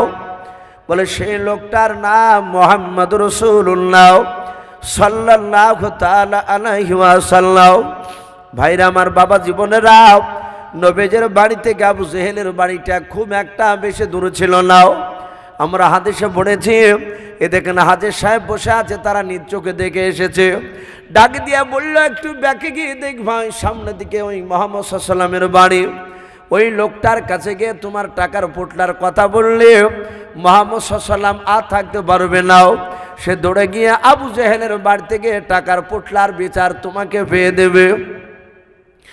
মক্কার লোকেরা জানতো মুহাম্মদ সাল্লাল্লাহু আলাইহি ওয়াসাল্লাম একমাত্র বাপজি আল্লাহকে ছাড়া পৃথিবীর নবীরা কাউকে ভয় পায় না। বলুন সুবহানাল্লাহ। নবী রাসূলরা একমাত্র বাপজি আল্লাহকে ভয় পায়। বাচ্চা ছেলে দুটো রাসূলুল্লাহকে চিনে নাও। আল্লাহর নবীর কাছে গিয়ে বাপজি ডাক দিয়ে বলে, ওগো আল্লাহর নবী যে দাঁড়ি বেরিয়ে আসল। আল্লাহর নবীজি বেরিয়ে এসে সালাম দিলেন, আসসালামু আলাইকুম ওয়া রাহমাতুল্লাহি ওয়া বারাকাতুহু। আল্লাহর নবীর এত সুন্দর আখলাক চরিত্র ছিল রে বাবা। নবী আমার রাস্তা দিয়ে একটা বাচ্চা ছেলেকে দেখলো, নবী আগে সালাম দিতেন। বলুন সুবহানাল্লাহ। আচ্ছা, আমাদের এরকম রেওয়াজ, আমরা সালাম দেওয়া দিতে গিয়ে এবার তাকাতাকি করি। ও ভাবে যে আমি ওকে আগে দিব কেন, ওই আমাকে আগে দেখ। ও ভাবে যে আমি টাটকা মাওলানা পাশ করে এসেছি, আমি কেন দিব, আমার দাম না নাকি, ওই দেখ। এই দেখ তাকাতাকি করতে গিয়ে বাপজি কেউ কাউকে সালাম দেয় না, পার হয়ে চলে যায়। রাসূলুল্লাহ সারা পৃথিবীর শ্রেষ্ঠ দামি নবী, সেই নবী যদি আগে সালাম দিতে পারে, আমরা আজ থেকে প্রতিজ্ঞা করব, যে কোনো মানুষ যদি বুঝতে পারি ইনি মুসলিম, ভাবছি আমরা হানাফি ফারাজি সব দেখবো না। কে নাভির নিচে হাত বাঁধলো, কে নাভির ওপরে হাত বাঁধলো, এদিকে যাব না। আমরা শুধু দেখবো যে উনি কলেমা পড়া ভাই কিনা আমার মুসলমান। বুঝতে পারলি আমরা তাকে আগে সালাম দেওয়ার চেষ্টা করব। বলুন ইনশাআল্লাহ। ভাবছি আমার সোনা লালেরা, আল্লাহর নবী জনাবে মুহাম্মদ রাসূলুল্লাহ সাল্লাল্লাহু আলাইহি ওয়াসাল্লাম বেরিয়ে এসে বললে, বাবা কি ব্যাপার? বলে আপনি নবী? বলে হ্যাঁ। আপনার আব্বার নাম কি? নবীজি বলেন আমার আব্বার নাম আব্দুল্লাহ।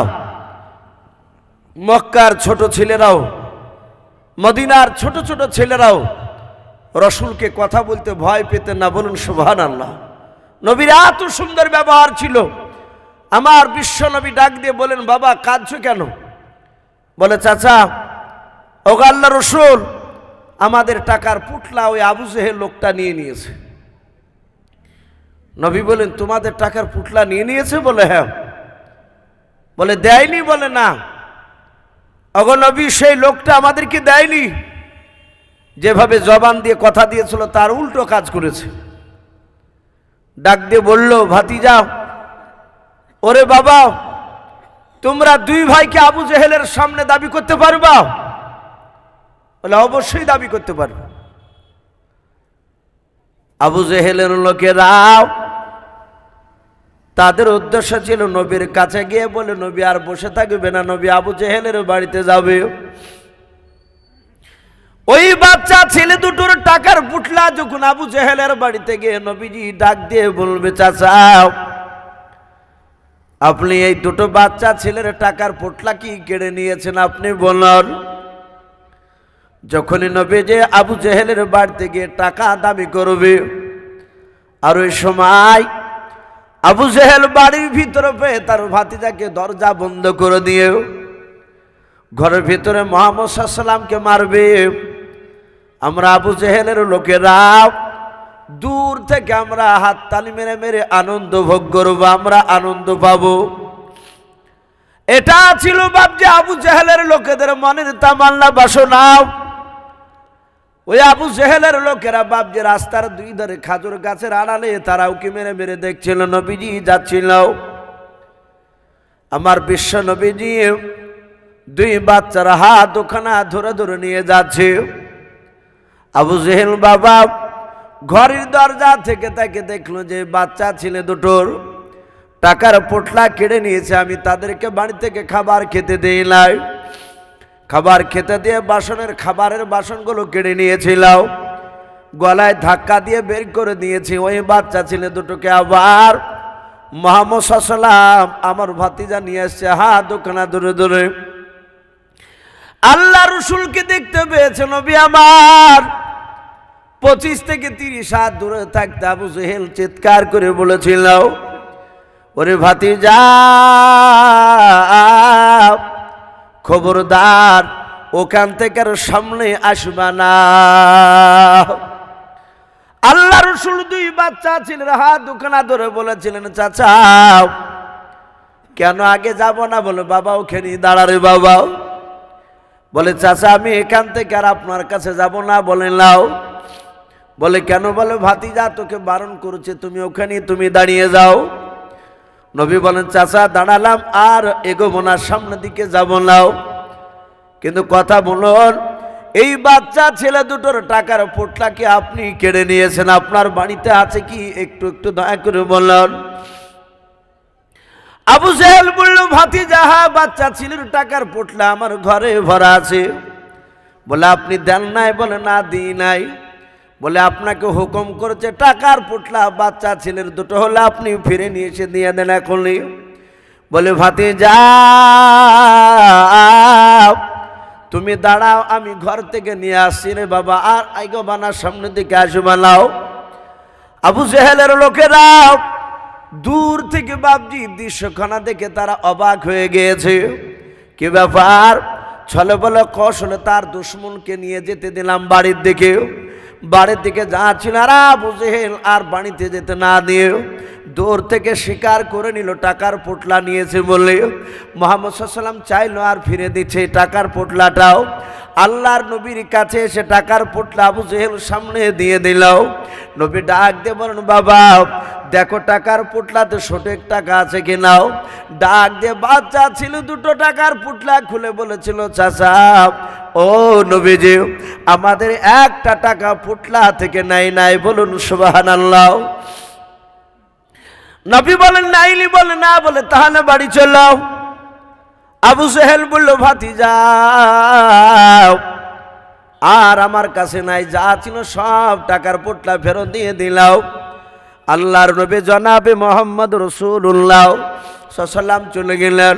আবু জেহেলের লোকেরা তারা আড়াল থেকে বাপজি জঙ্গল থেকে বেরিয়ে এসে আবু জেহেলকে বলল, ভাই আজ বুঝতে পারলাম তোমাদের চাচা ভাতিজার মধ্যে গোপন বন্ধুত্ব।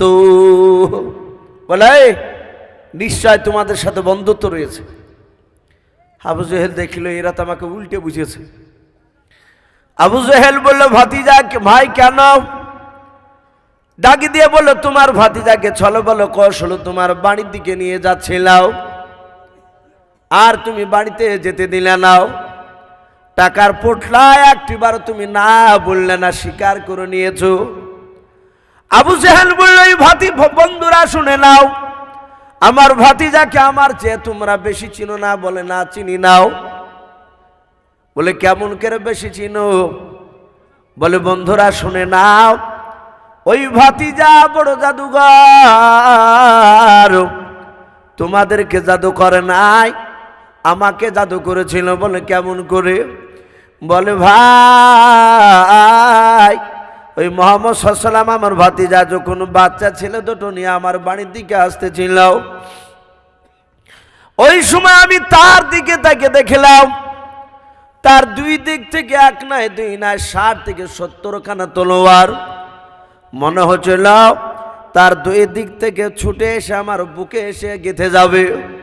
ওরে আমার বন্ধুরা, আমি মুহাম্মদ সাল্লাল্লাহু আলাইহি ওয়াসাল্লামের কথা একটিবার অস্বীকার করলে 60 থেকে 70 খানা তলোয়ার সব বুকে এসে গেঁথে যেত। ওরে বন্ধুরা, আমি তার একটা কথা স্বীকার করেছি, শুধু তার তলোয়ারের ভয়। শুনে না, ওই তলোয়ারের ভয় স্বীকার করেছে। তলোয়ার না থাকলে আমি মৃত্যুর আগ পর্যন্ত পোটলার কথা আমি স্বীকার করতাম না। তলোয়ার দেখেছো? বলে না। বলো বড় জাদুঘর, আমাকে জাদু করেছে, তোমাদেরকে করেনি। শয়তানরা সব বুঝে নিল কথাটাই, যেহেতু অন্ধবিশ্বাসী ওরা। বাপজি আমার সোনা লালেরা, আল্লাহর নবী জনাবে মুহাম্মদ রাসূলুল্লাহ সাল্লাল্লাহু তাআলা আলাইহি ওয়াসাল্লাম নবীর এরকম বেশ কিছু ঘটনা আবু জেহেল দেখেছিল। তা আবু জেহেল বলেছিল, ওদুবা সাইবাকে নবীকে ডাইরেক্ট মারতে পারা যাবে না, উদ্বা সাইবা বলল তা নাহি মানলাম, ওকে ডাইরেক্ট মারতে পারা যাবে না।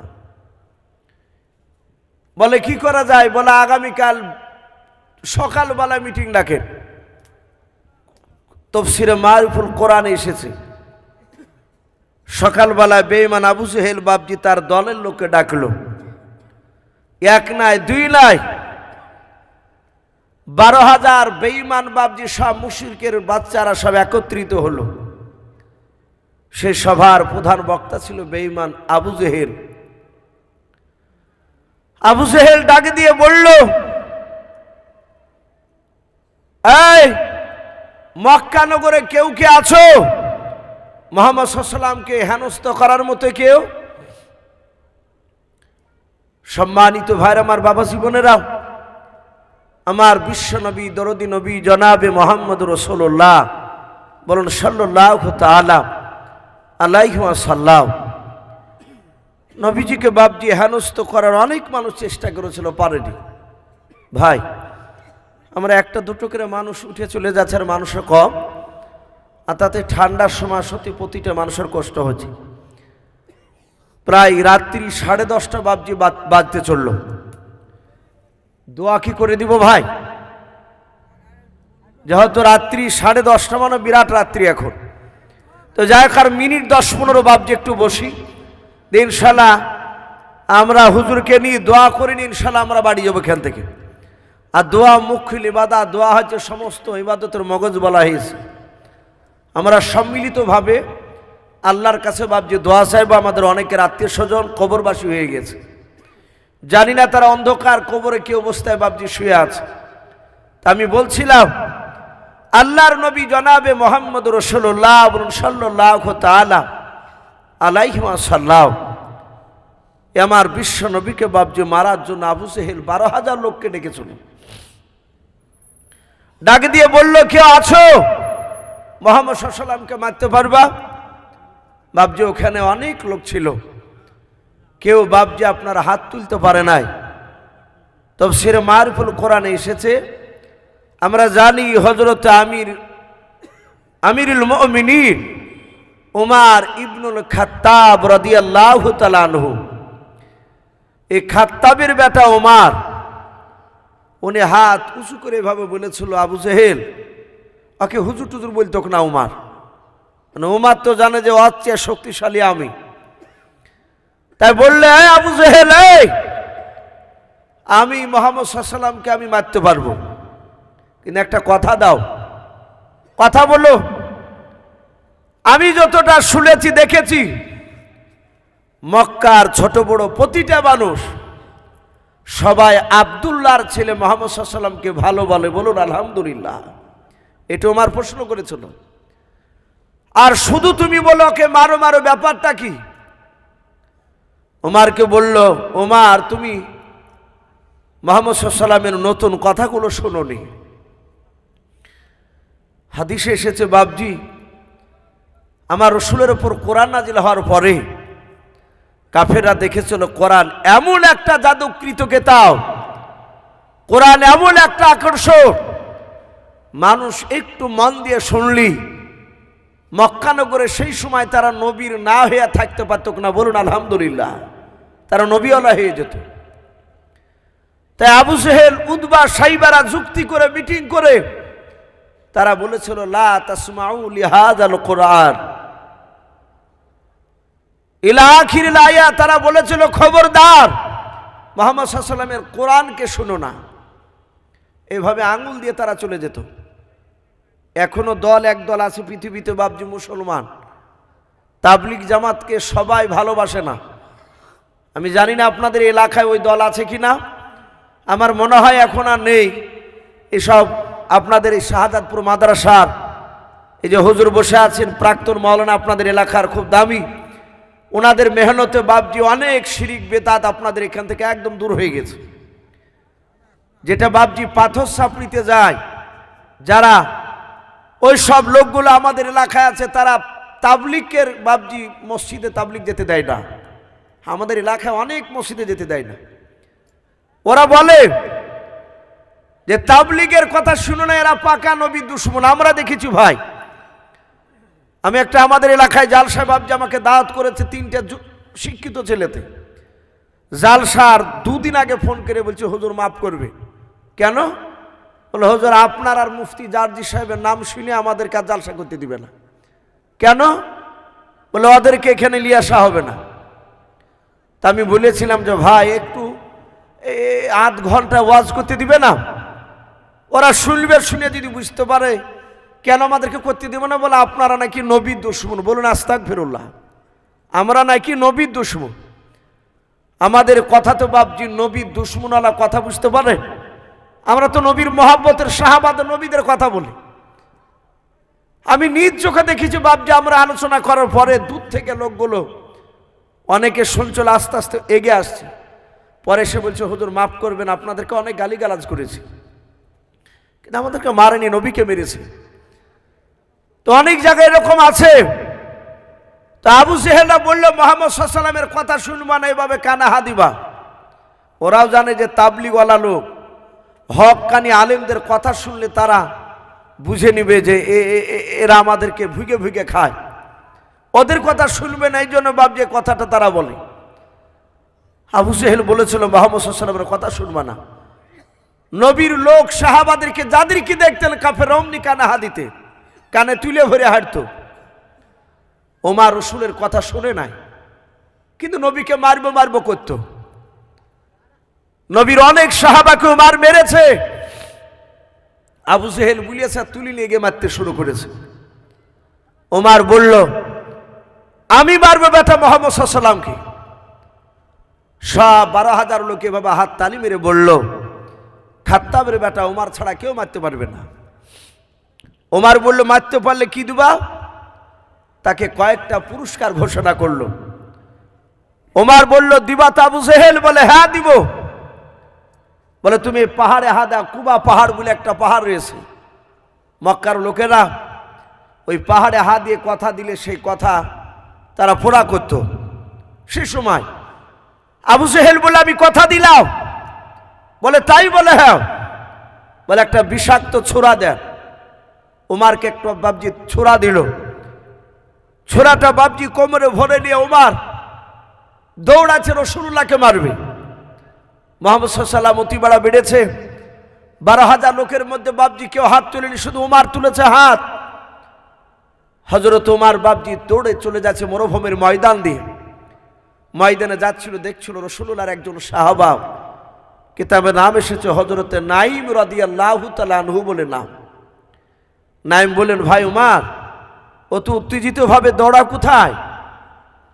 ডাক দিয়ে বলল মুহাম্মদ সাল্লাল্লাহু আলাইহি ওয়াসাল্লাম আব্দুল্লাহর ছেলে, সে বড্ড বাড়া বেড়েছে, তার মাথাটা কাটতে যাচ্ছে আমাদের নেতা আবু জেহেল বলেছে।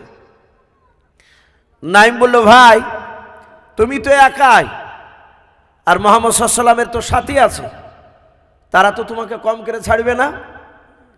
যাহাতে আইবিলে স্যার ওমর আরো রেগে গিয়ে বলে এই বেটা, তোর কথা শুনে মনে হচ্ছে তুই ওরই লোক। যারা ইমানদার হয়, আল্লাহওয়ালা হয়, পৃথিবীর কাউকে দেখে ভয় পায় না, একমাত্র আল্লাহকে ছাড়া। আমাদের ইমান দুর্বল, তাই ভাবছি আমরা ভয় করি, কিন্তু সাহাবাদের ইমান তার দুর্বল ছিল না। নাঈম বলল ভাই আমি রাসূলুল্লাহর প্রকৃতি, আমি সাহাবা। ওমর বলল তোকে আগে জবাই করব, তারপরে বেটা মুহাম্মদ সাল্লাল্লাহু আলাইহি ওয়াসাল্লামের কাছে যাব। নাঈম বলল ভাই আমারও হাতে তলোয়ার রয়েছে, তুমি যদি আমাকে 10টা মারো আমি একটা তো মারতে পারবো। এই ওমর, তোমার হাতে তলোয়ার, আমার হাতে তলোয়ার, তোমার 2টো হাত, আমারও 2টো হাত, তোমার শরীরে রক্ত রয়েছে, আমারও শরীরে রক্ত রয়েছে। ওমর আমাকে মারার আগে, নবীকে মারার আগে তোমার বাড়িটা ভালো করে খোঁজ নাও গা। ওমর বলল বাড়ি মানে? বলে খোঁজ রেখেছে তোমার আপন কলিজার টুকরা বোন ফাতেমা আর ফাতেমার স্বামী শাহিদ, এরা দুজনাতেই তোমার রাসূলের যে নবীকে মারতে যাচ্ছ সে নবীর কলেমা পড়ে মুসলমান হয়েছে। বলুন সুবহানাল্লাহ। উমারের যা রাগ ছিল নবীর উপর, তার চেয়ে বেশি রাগ হয়ে গেল তার বোন বনের উপরে, তার দুলা ভাইয়ের উপরে ডাক দিয়ে বলল নাঈমকে, নাঈম এই কথা মিথ্যা বলছিস না তো? বলে না, খোঁজ নাও গা দেখতে বাবা। কিতাবে এসেছে সাঈদ আর ফাতেমা এরা দুজনে একজন সাহাবাকে ডেকে নিয়ে সে কোরআন শিখছিলেন। হযরতে খাব্বাব রাদিয়াল্লাহু তাআলা আনহু তিনি বাপজি কোরআন শিখাচ্ছিলেন গোপনে। সে সময় উমারের ভয়ে প্রকাশ্য কলেমা দাওয়াত দিতে পেরেছিলেন না, চুপি চুপি কলেমার দাওয়াত দিতেন, দিনের দাওয়াত। দরজা লাগানো আছে, উমার দরজার কাছে গিয়ে বাপজি এভাবে কান লাগিয়েছে, ইন্নী আলাল্লাহ। কোরআন শরীফে কেউ বলেছেন সূরা তাহা, কেউ বলেছেন তওবার, তিনটে বাপজি আয়াত হযরত উমারের কানে বাপজি আওয়াজ গিয়েছে। উমার ডাক দিয়ে বলল, এই বোন, এই ফাতেমা, দরজা খোল। সাথে হাতে বাপজি যাহাতে উমারের গলার আওয়াজ শুনে পেয়েছে। ফাতেমা বুঝতে পেরেছে তো আমার মায়ের পেটের ভাই, এ তো আমারই তো ভাই। এ মনে হয় বুঝতে পেরেছে নবী কলেমা পড়েছে, আমাদেরকে আর তো বেঁচে রাখবে না। হযরতে ফাতেমা রাদিয়াল্লাহু তাআলা আনহা উনি ডাক দিয়ে বলেন, খাব্বাব, আমার ভাই কোরআনকে চিনে না, কোরআনকে অবমাননা করবে, কোরআনটা নিয়ে তুমি আড়ালে চলে যাও ঘরের ভেতরে। হযরত ফাতেমা কোরআনটা নিয়ে নাই, খাব্বাব বাপজি কোরআনের টুকরাটা বাপজি এভাবে বুকে জড়ে ধরে নিলেন। সে সময় কোরআন বাপজি আপনার গচ্ছিত ভাবে ছিল নাও, চামড়া লেখা থাকতো, গাছের পাতায় লেখা থাকতো, পাহাড়ের গায়ে লেখা থাকতো। হযরতে খাব্বাব কোরআনের বাপজি আয়াতগুলোকে বাপজি বুকের সাথে আপনার জড়ে ধরে নিয়ে ঘরের আড়ালে চলে গেল। যাহাতে বাপজি ঘরে গেল, ওমার ডাক দিয়ে বলল, ফাতেমা দরজা খোল। আবার যাহাতে বলেছে দরজা খোল ফাতেমা। আর তারা স্বামী স্ত্রী দুজনায় চিন্তা করেছে, ভাই আমাদেরকে বোঝার বেঁচে রাখবে নাও, আমাদেরকে মারবে নবীজির কলমা পড়ার জন্য। ওমার তার বোন দরজা খুলতে দেরি হয়েছে বলে বাপজি লাত মেরে দরজাটা ভেঙে ফেললাও। এখনকার মতো সিমেন্ট বালি দিয়ে বাপজি আপনার সেই সময় দরজা করা ছিল নাও। যাহাতে বাপজি পায়ের লাত মেরেছে, দরজা ভেঙে গেল। ওমার ঘরে বাপজি তলোয়ার হাতে করে নিয়ে ডাক দিয়ে বলল, দৌড়ে গিয়ে তার আপনার দুলাভাই শহীদের বাম হাত দিয়ে দড়িখানা ধরল। দাড়িখানা খেয়ে বাম হাত দিয়ে ধরার পর ডাক দিয়ে বলেছিল, ভাই শুনলাম তুমি নাকি কলমা পড়ে নিয়েছো, বলো কলমা যদি পড়ে নাও তাহলে তোমাকে মারবো আর বেঁচে রাখবো নাও। এই ভাই, নাহলে তুমি এখনই কলমা ছেড়ে দাও। শহীদ বাপজি সিংহের মতো গর্জন দিয়ে বলেছিল, ওরে উমার ভাই, শুধু আমি একাই নয়, তোমার কলিজার টুকরা বোন ফাতেমা শুধু শুনে নাও, আমরা স্বামী স্ত্রী দুজনায় নবীজির কলেমা পড়ে মুসলমান হয়ে গিয়েছি। উমার আরো বাপজি রেগে গেল। উমার বাপজি তার নিজের দোলা ভাইয়ের দাড়িখানাকে ধরে বাপজি টান মেরে ঝাঁকটা মেরে মাটিতে ফেলে দিলাও। হযরত উমার দুলা ভাই আগলাতে পড়ে গেল। আগলাতে বাপজি পড়ে যাওয়ার পর উমার বাপজি পায়ে আপনার নয়, তার বুকের ওপরে দাঁড়িয়ে পা দিয়ে লাত মারতে লাগলো আর তলোয়ারের উল্টা পিঠ দিয়ে বাপজি আঘাত করতে লাগলো। ডাক দিয়ে বলে, ভাই কলমা ছেড়ে দাও। বলো কলমা ছাড়বে খেলাও। হযরত শহীদ কাঁদে আর বলে, ভাই উমার, মারতে মারতে যদি ধুলার সাথে আমাকে যদি মিশিয়ে দাও, এই কলিজার ভিতর থেকে নবীর কলমাকে বের করতে পারবা না। বলুন সুবহানাল্লাহ।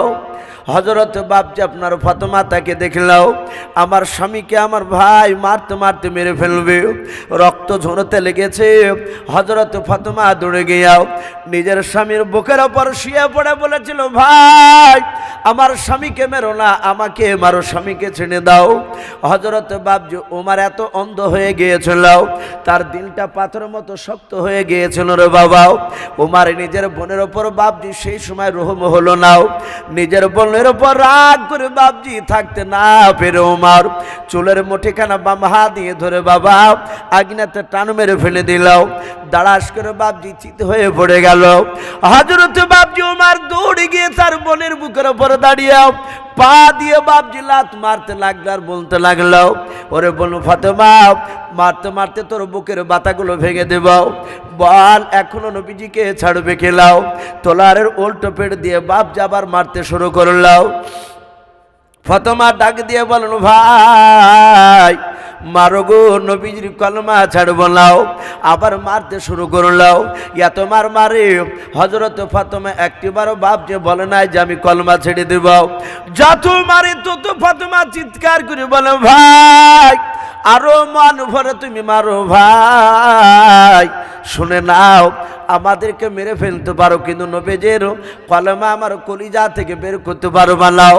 হযরত বাপজি ওমর দেখলে এত মার মারলাও। ওমর থেকে দেখছে আগুনেটা বাপজি রক্ত রঞ্জিত হয়ে গিয়েছে। ওমর ডাক দিয়ে বলেন, বল ফাতেমা, এমন কি জাদু করেছে তোদের দুইজনকে তোরা কলমা ছাড়বে নাও? ওরে বোন, একটিবার আমার কাছে জানের ভিক্ষা চা, তাইলে আমি মাঠটা তোদেরকে বন্ধ করে দেব। হযরত উমরের বোন ফাতেমা ডাক দিয়ে বলেছিল, ভাই যেই নবীর কলমা পড়েছি সেই নবী জনাবে মুহাম্মদ রাসূলুল্লাহ সাল্লাল্লাহু তাআলা আলাইহি ওয়াসাল্লাম বলেছেন, একমাত্র আল্লাহর কাছে ছাড়া কারো কাছে সাহায্য চাওয়া যাবে না। ওগো ভাই, মারতে মারতে মেরে ফেলাও, কিন্তু তবু তোমার কাছে জানের ভিক্ষা চাইব না। আমার আল্লাহ নিশ্চয়ই দেখতে পাচ্ছেন, মৃত্যুর পর আমাদেরকে আল্লাহ নিশ্চয়ই জান্নাত দিয়ে দেবেন। উমর বাপজি দেখলো, আরে ইয়া তোমার মারলাম, একটিবারও নরম হলো না। ওই নবীজির কথাটা বাপজি একবার বলছে না ছাড়বো না, ছাড়বো এই কথা বলছে না। ডাক দে বলো, বোন রে, আমি দরজায় দাঁড়িয়ে আমি শুনছিলাম কি যেন গুনগুন করে পড়ছিল, বল। ওইদিকে খাব্বাব বাপজি ঘর থেকে সবগুলো বাপজি শুনছিল। হযরত উমরের বোন ডাক দিয়ে বলো, ভাই আর মারবা নাও? বলে, বোনরে আর মারবো নাও। বলো কি পড়ছিলে? বলো, ভাই যেই নবীর জন্য তুমি আমাদেরকে মারতেছো। বলে, হ্যাঁ, সেই নবীর ওপরে মহাগ্রন্থ আল কোরআন নাজিল হয়েছে। বলে, তাই নাকি? বলে, হ্যাঁ। বলে, কই কোরআনটা নিয়ে এসো। বলে, ভাই তুমি অপবিত্র নাপাক অবস্থায় আছো, এই কোরআন শরীফটা তোমার হাতে দেওয়া যাবে না। ওমর বললে, একটু দূর থেকে কি দেখা যাবে না? বলে, হ্যাঁ। ওমরকে বলল, তোমাকে গোসল করতে পারলে তবে তোমাকে দেওয়া হবে। ওমর বলল, গোসল করার আগে আমাকে একটু দেখাও, এত সুন্দর কি যেন পড়ছিল গুনগুন করে তোমরাও। খাব্বাবকে বাপ যে ডাক দিল, খাব্বাব বেরিয়ে আসলেন। হযরত ওমরের সামনে আবার কয়েকটা বাপ যে আয়াত তেলাওয়াত করলেন কোরআনের। হযরত ওমরের বাপজি ভাষা ছিল আরবি, নবীর ওপর কোরআন নাজিল হয়েছিল বাবা আরবি ভাষায়, কারণ আমরা সকলে জানি মক্কার ভাষা ছিল সেই সময় আরবি। আল্লাহ রসুলের উপর কোরআন নাজিল হয়েছে আরবি ভাষায়। নবীজির কোরআনগুলো বাপজি শোনার পর উমরের দিলটা বাপজি নরম হয়ে গেল। আল্লাহ বলেন, আমি যখন যাকে হেদায়েত করব, হেদায়েত নূর তার দিলের ভিতরে জ্বালিয়ে দেব, সেই লোকটাও আর থাকতে পারবে না নবীজির কাছে না যাওয়া পর্যন্ত। উমর বলল, ভাই এত সুন্দর কথা কোথায় পেলাম? বলে, সেই নবী জনাবে মুহাম্মদ রাসূলুল্লাহ সাল্লাল্লাহু তাআলা আলাইহি ওয়াসাল্লামের কলমা পড়ার জন্য তুমি মারছিলে। বলে, হ্যাঁ। বলে, ভাই ওই নবীর মুখ থেকে কথাগুলো শুনবে, একটু নিয়ে চলো। হযরতে খাব্বাব বাপজি বেরিয়ে আসলো, হযরতে আমার সাইদ বেরিয়ে আসলেন ঘর থেকে, ফাতেমা বেরিয়ে আসলেন। উমরের মাথায় বাপজি মস্তানি পাগড়ি বাঁধা আছে, হাতে তলোয়ার খানা আছে। হযরতে খাব্বাব, সাইদ আর ফাতেমা তিনজনা চলে যায় উমরকে নিয়ে। আল্লাহর নবী জনাবে মুহাম্মদ রাসূলুল্লাহ সাল্লাল্লাহু তাআলা আলাইহি ওয়াসাল্লাম বিশ্বদরদী নবী আমার অনেকগুলো সাহাবাকে নিয়ে বাপজি কথা বলছিলেন। আল্লাহর নবী তাকে দেখলেন ওমর আসতেছে আমার সাহাবাদেরকে নিয়ে। সাহাবারা ডাক দিয়ে বলে, নবী গো, ওই দেখেন আমার আপনার দুশমন ওমর আসতেছে, সাহাবাদেরকে ধরে নিয়ে। মনে হয় তার বোন কলমা পড়েছে বলে হয়তো আপনার কাছে নিয়ে এসে আপনার সামনে মারবে। নবী গো, আপনাকেও মারতে পারে। ওগো আল্লাহর নবী, একটুবার হুকুম করে দেন, ওমর আপনার দরবারে আসার আগে আমরা দৌড়ে গিয়ে ওমরকে জবাই করে দিয়ে জাহান্নামে পাঠিয়ে দিই। আমরা সবাই মিলে এখানে একত্রিত আছি। আল্লাহর নবীজি বাপ যেভাবে পেছন ঘুরে বলেন, সাহাবা তোমরা কি জানো ওমর আমাকে মারতে এসছে? বলে, তা জানি নেও, কিন্তু আমাদের ধারণা আপনাকে মারতে আসতে পারে হয়তো। আল্লাহর নবী বলেন, ওরে সাহাবারাও, আমি গতকালকে উমারের জন্য আমি দোয়া করেছি, বলুন সুবহানাল্লাহ। আমি জানি না উমার আমার কাছে কলমা পড়তে আসছে না উমার আমাকে মারতে আসছে, আমি জানি না। এই সাহাবারাও, তোমরা সবাই মিলে এখানে দাঁড়িয়ে থাকো, কেউ যেন সামনের দিকে পা ফেলে আগে যাবালাও। আমি বারণ করলাম, এই জায়গায় দাঁড়িয়ে থাকবাও। দেখে ওমার আমার সঙ্গে কি ব্যবহার করে তোমরা দূর থেকে দেখে ভাও। আল্লাহর নবীজি বাপনি সাহাবারা বলেন, আমার নবীজি আমাদেরকে বারণ করলেন সামনের দিকে যাবালাও। সাহাবা উমার বাপজি হযরতে খাব্বাব সাইয়েদার ফাতেমাকে নিয়ে আসতেছিলেন বাবা। নবীজের কাছে তখনও কাছাকাছি আসতে পারে নাই, প্রায় 25 থেকে 30 হাত বাপজি দূরে ছিল আল্লাহর নবীজের সাহাবা উমার। আল্লাহর রাসূল বাপজি দূর থেকে বাপজি দাঁড়িয়ে থাকতে পারলেন না। উমার কাছে আসতে দেখে নবী আমার দৌড়ে উমারের কাছে চলে গেলেন। সাহাবারা বলেন, আমরা তাকে দেখলাম। নবী আমার উমারের কাছে যাওয়ার পর উমারের গলার বাপজি পাঞ্জাবি খানা, এভাবে জামাখানা কলার খানাও আল্লাহর নবীজি ধরে দাঁড়িয়ে গেলেন। উমার দাঁড়িয়ে গেলেন, নবীজির পা থেকে মাথা পর্যন্ত উমার বারবার শুধু তাকে থেকে দেখতেছে। হাতে বাপজি তলোয়ার খানা, উমারের হাতেও লম্বা তলোয়ার। আল্লাহর নবী বলেন, ওরে উমার, আর কতদিন পাগলামি করবা? আল্লাহ রাসূল আবার ডাক দিয়ে কলার খানা ধরে বলেন, উমার, ওই দেখো তোমার সাথী ভাইরা, শুধু তোমার ভয়ে কলমার দাঁত প্রকাশে দিতে পারি না রে ভাই উমার। ওরে উমার, অনেক পাগলামি করা হয়েছে, আর পাগলামি করো না রে উমার। উমার কোনো কথা বলে নাই, শুধু নবীজের বাপ যে কান্না দেখতেছে, নবীর চোখ দিয়ে পানি ঝরতেছে। আল্লাহ রাসূলের কান্না দেখে উমার থাকতে পারে নাই, উমারের চোখ দিয়ে পানি গড়ায়। আল্লাহ রাসূল কলার খানা ধরে আর ঝিটকে টেনে টেনে মেরে বলেন, ওরে উমার, আর পাগলামি করো বালাও। উমার, আমার এটা মনের আশাও, তুমি আমার সাথী ভাইদেরকে নিয়ে তুমি নেতা হয়ে, তুমি এই কমান্ডার হয়ে কলমার দাওয়াত দিবা, বলুন সুবহানাল্লাহ। উমার বাপজি সহ্য করতে পারলো না। আল্লাহ রাসূল বলেন, উমার রে, এখনো তুমি আমাকে চিনতে পারো না। এই উমার, আমি তোমার দরদি মায়ের নবী, একটু আমার দিকে ভালো করে তুমি তাকিয়ে দেখো। এই উমার, একটু মহব্বত নজরে একটু আমার দিকে তাকিয়ে দেখো রে উমার। উমার ফ্যাল ফ্যাল করে চাতক পাখির ন্যায় চেয়ে রসুলের চেহারার দিকে চেয়ে থাকার পর পায়ের তলে উমার তলোয়ার খানা নবীর সামনে ফেলে দিলেন। ডাকে দিয়ে বলেন, হুজুর, আমি আপনাকে এতদিন চিনতে পেরেছিলাম লাও, আপনার কোরআনের কথাগুলো আমার কানে গিয়েছিল না, আজ কানে গিয়েছে। ও নবীজি, আপনার কাছে তলোয়ার খানা দিয়ে দিলাম, আমি অন্যায় করেছি নবী, এত বড় অন্যায় করেছে, এই অন্যায়ের ক্ষমা হবে না। নবী গো, আপনি তলোয়ার দিয়ে আমাকে জবাই করে দেন। আল্লাহর নবীজি বাপজি আর মারলেন লাও। উমারকে পাঁজা মেরে ধরে বলেন, উমার রে, আমি রাহমাতুল লিল আলামিন পয়গম্বর, জোরে বলুন সুবহানাল্লাহ। উমার, আমি বদলা নিতে আসিনি। এই উমার, আমাকে যে আল্লাহ রহমতের নবীকে পাঠিয়েছে, উমার, আমি তোমাকে সব মাফ করে দিয়েছি। আমার নিশ্চয় আল্লাহ তোমাকে মাফ করে দিয়েছেন। উমার, তুমি কলমা পড়ে নাও। উমার কলমা পড়ে বাপজি মুসলমান হয়ে গিয়েছিল। নবী বললেন, উমার, তুমি আজ থেকে মুসলমান। উমার বলল, হুজুর, আমি আজ বুঝতে পেরেছি এটা সত্য ধর্ম। হে নবী, আর ভয়ের ব্যাপার নেই, এবার আমার সঙ্গে চলুন। মক্কা নগরে ওপেন কলমার দাওয়াত দিব।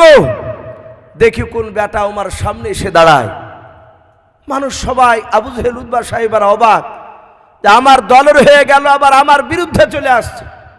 বাপজি, সেই উমার রসুলকে বাপজি মারতে গিয়ে রসুলের ওপর ঈমান এনেছিল। আবু জেহেল শত চেষ্টা করে নবীকে বাপজি শেষ করতে পারেনি। তা আমি প্রতিটা বাপজি ভাইদেরকে বলবো, নবীর কথা না মানার কারণে বিশ্বনবী বলেছিলেন, চাচা, আপনাকে আজ থেকে মানুষেরা আবু জেহেল বলে ডাকবে, আবুল হিকাম বলে মানুষ কেউ আপনাকে ডাকবে না। তাই বাপজি আমরা সকলে জানি আবু জেহেল ছিল মূর্খের বাপ। জানার পরও বাপজি রসুলের দিনকে সে মানেনি, নবীর ওপর অত্যাচার চালিয়েছিল। আমি প্রতিটা বাপজি ভাই মা বোনদেরকে বলবো, বাপজি আমরা জানি যে 5 ওয়াক্ত নামাজ পড়তে হবে, নামাজ না পড়লে জাহান্নামে যেতে হবে, এটা প্রায় মানুষ আমরা জানি।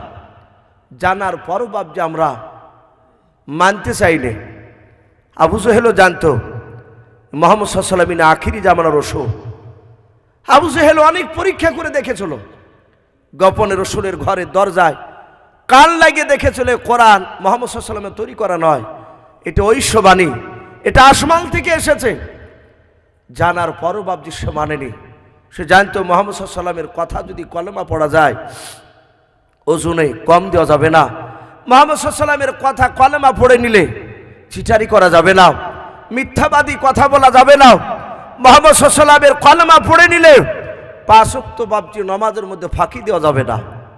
তাই বাবজি অনুরোধ করব প্রতিটা বাবজি ভাইদেরকে, মা বোনদেরকে, আমরা 5 ওয়াক্ত নামাজ পড়বো, বলুন ইনশাআল্লাহ।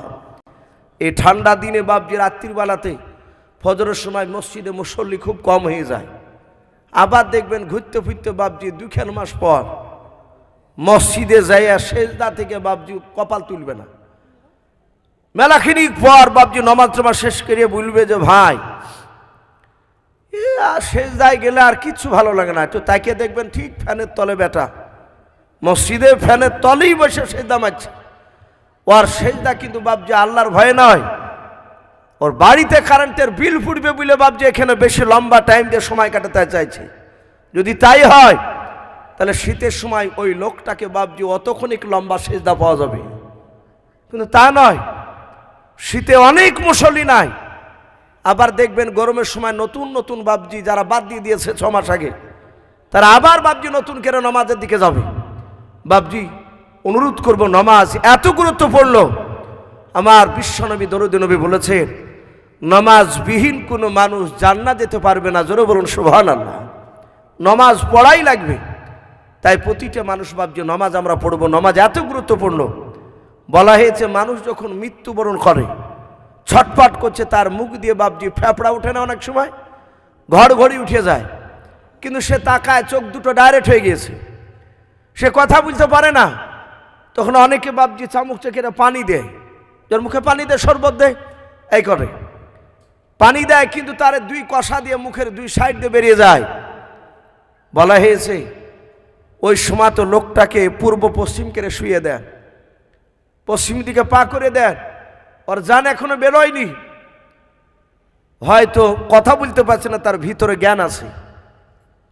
অনেক মানুষ নড়াচড়া করতে পারে না, তার ভিতরে জ্ঞান থাকে। বলে তার যদি ভিতরে জ্ঞান চলে আসে হয়তো ইশারায় নামাজের টাইম হলে হয়তো নামাজ পড়বে, বলুন সুবহানাল্লাহ। তখনও নামাজ মাপ নাই, যদি তার জ্ঞান ভিতরে থাকে। এই জন্য বাবজি খুব সাবধান। আজ দুনিয়ার পরিস্থিতি বাবজি ভালো নাই, তা আমরা সকলেই জানতে পারছি।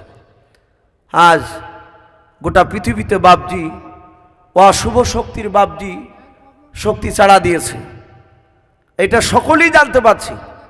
আল্লাহ বলেছেন তার রাসূল যে আমার আল্লাহর কাছ থেকে যখন বান্দারা দূরে সরে যাবে তখন আল্লাহ রাব্বুল আলামিন তার কওমের মধ্যে থেকে বাবজি এমন একটা জালেম বাদশা খাড়া করবে, দিয়ে বাবজি শাস্তি করাবে। আমাদের বাবজি সামনে দিন খুব খারাপ ঘনিয়ে আসছে, একটাই শুধু বাবজি আমরা নামাজ থেকে দূরে সরে গেছি। আজই একটা আমার ভাই গল্প করছিল, সকালবেলায় একটা লোককে নিয়ে যাচ্ছে, সে কোনোদিন রোজা রাখে না, রমজান মাসে রোজা রাখে না। তো বলে যাচ্ছে, যে বলে বলছে আমার ভাইটি যে চাচা আবা তো রোজা চলে আসলো। তখন বলছে যে আবা আসলো মানে রোজা, আদৌ রোজা করে না, কিন্তু ইফতার করে, ও দাঁতন করে, মানে একটু মোড়ল টাইপের মানুষ, পেস্টিজের ব্যাপার। লোকে যদি বুঝে নেয় যে রোজা করে না, কিন্তু বাড়ি আসন পাশবার লোকরা জানে যে রোজা করে না। তা এই রমজান মাস যাহা তার সামনে বুলিয়েছে, বলছে আবার সামনে আসছে, আর বেশি দিন না, বলছে আবার চলে আইলো, মানে এতই কষ্ট। তাই বাবজি আমরা রোজার জন্য দোয়া করব, বলুন ইনশাআল্লাহ। আল্লাহ রসুল রজব মাস থেকে দোয়া করতে, হে আল্লাহ তুমি রজব মাসে আল্লাহ তুমি বরকত দাও, শাবান মাসে বরকত দাও, এবং রমজান মাসটা যেন পরিপূর্ণভাবে যেন রোজা করতে পারি, বলুন আল্লাহুম্মা আমিন। আল্লাহ রসুল দোয়া করতে, আমরা একজন এখন পর্যন্ত দোয়া করিনি। ওই মেয়েরা শুধু বলা বলি করছে, মা বোনেরা হ্যাঁ আবার রোজা আসছে, ইনশাল্লাহ রোজা করব। আমাদের অনেকের মনেই নাই। তাই বাবজি আমি আপনাদের সকলকে বলবো, রমজান মাস আসছে, আমরা এখন থেকে একদম ওয়াদা করব, হে আল্লাহ 30টা রোজা যেন আমরা করতে পারি, সে তৌফিক দেব, বলুন আল্লাহুম্মা আমিন। এই রমজান মাসে রোজা অনেকেই করতে পারবো না বাপ, ইনশাআল্লাহ আমরা রোজা রাখবো, 5 ওয়াক্ত নামাজ পড়বো, বলুন ইনশাআল্লাহ। তো ভাই যাই হোক, আমি আর লম্বা চড়া করবো না, আমরা ছোট্ট একটা আমি আপনাদের সামনে নাত পড়ে ইনশাআল্লাহ দোয়া হবে। প্রায় 11টা বাজতে চলল। জকুতে করে নবীর ঘরে অগ আম্মা বিটিতে, অগ আম্মা বিটিতে, কাহার আগে কে যাবে সেই খোদার জান্নাতে। মা আয়েশা কয় ফাতেমা অগ জোহরা, আমি জিনার সঙ্গে নিছে আল্লাহর পিয়ারা। পিতা আয় আমার আবু বকর প্রথমে ইমানদার, অগ প্রথমে ইমানদার, সব বিবিদের চেয়েও বেশি আমার অধিকার। আমার কাছে হাদিসিয়াত, আমার কাছে হাদিসিয়াত, নাই কাহর কাছে, অগ নাই কাহর কাছে, কাহার আগে কে যাবে সেই খোদার জান্নাতে। এবার মা ফাতেমা তো জোহরা বলে, মা ফাতেমা বলে ও মা ঠিক বলেছ, মা ফাতেমা বলে ও মা ঠিক বলেছ, এত কথার মাঝেও তুমি আসন ভুলেছ। তোমার কাছে হাদিসি আছে, তোমার কাছে হাদিসি আছে, আছে বিপন গরু, নাই যে তোমার আছে আমার নাবির দেহের খুন। কেমন স্বামীর খুনকে তুমি রাখবে পিছেতে, অগ রাখবে পিছেতে, তোমার আগে জান্নাত যাব আব্বা জান নবী বলেন যে।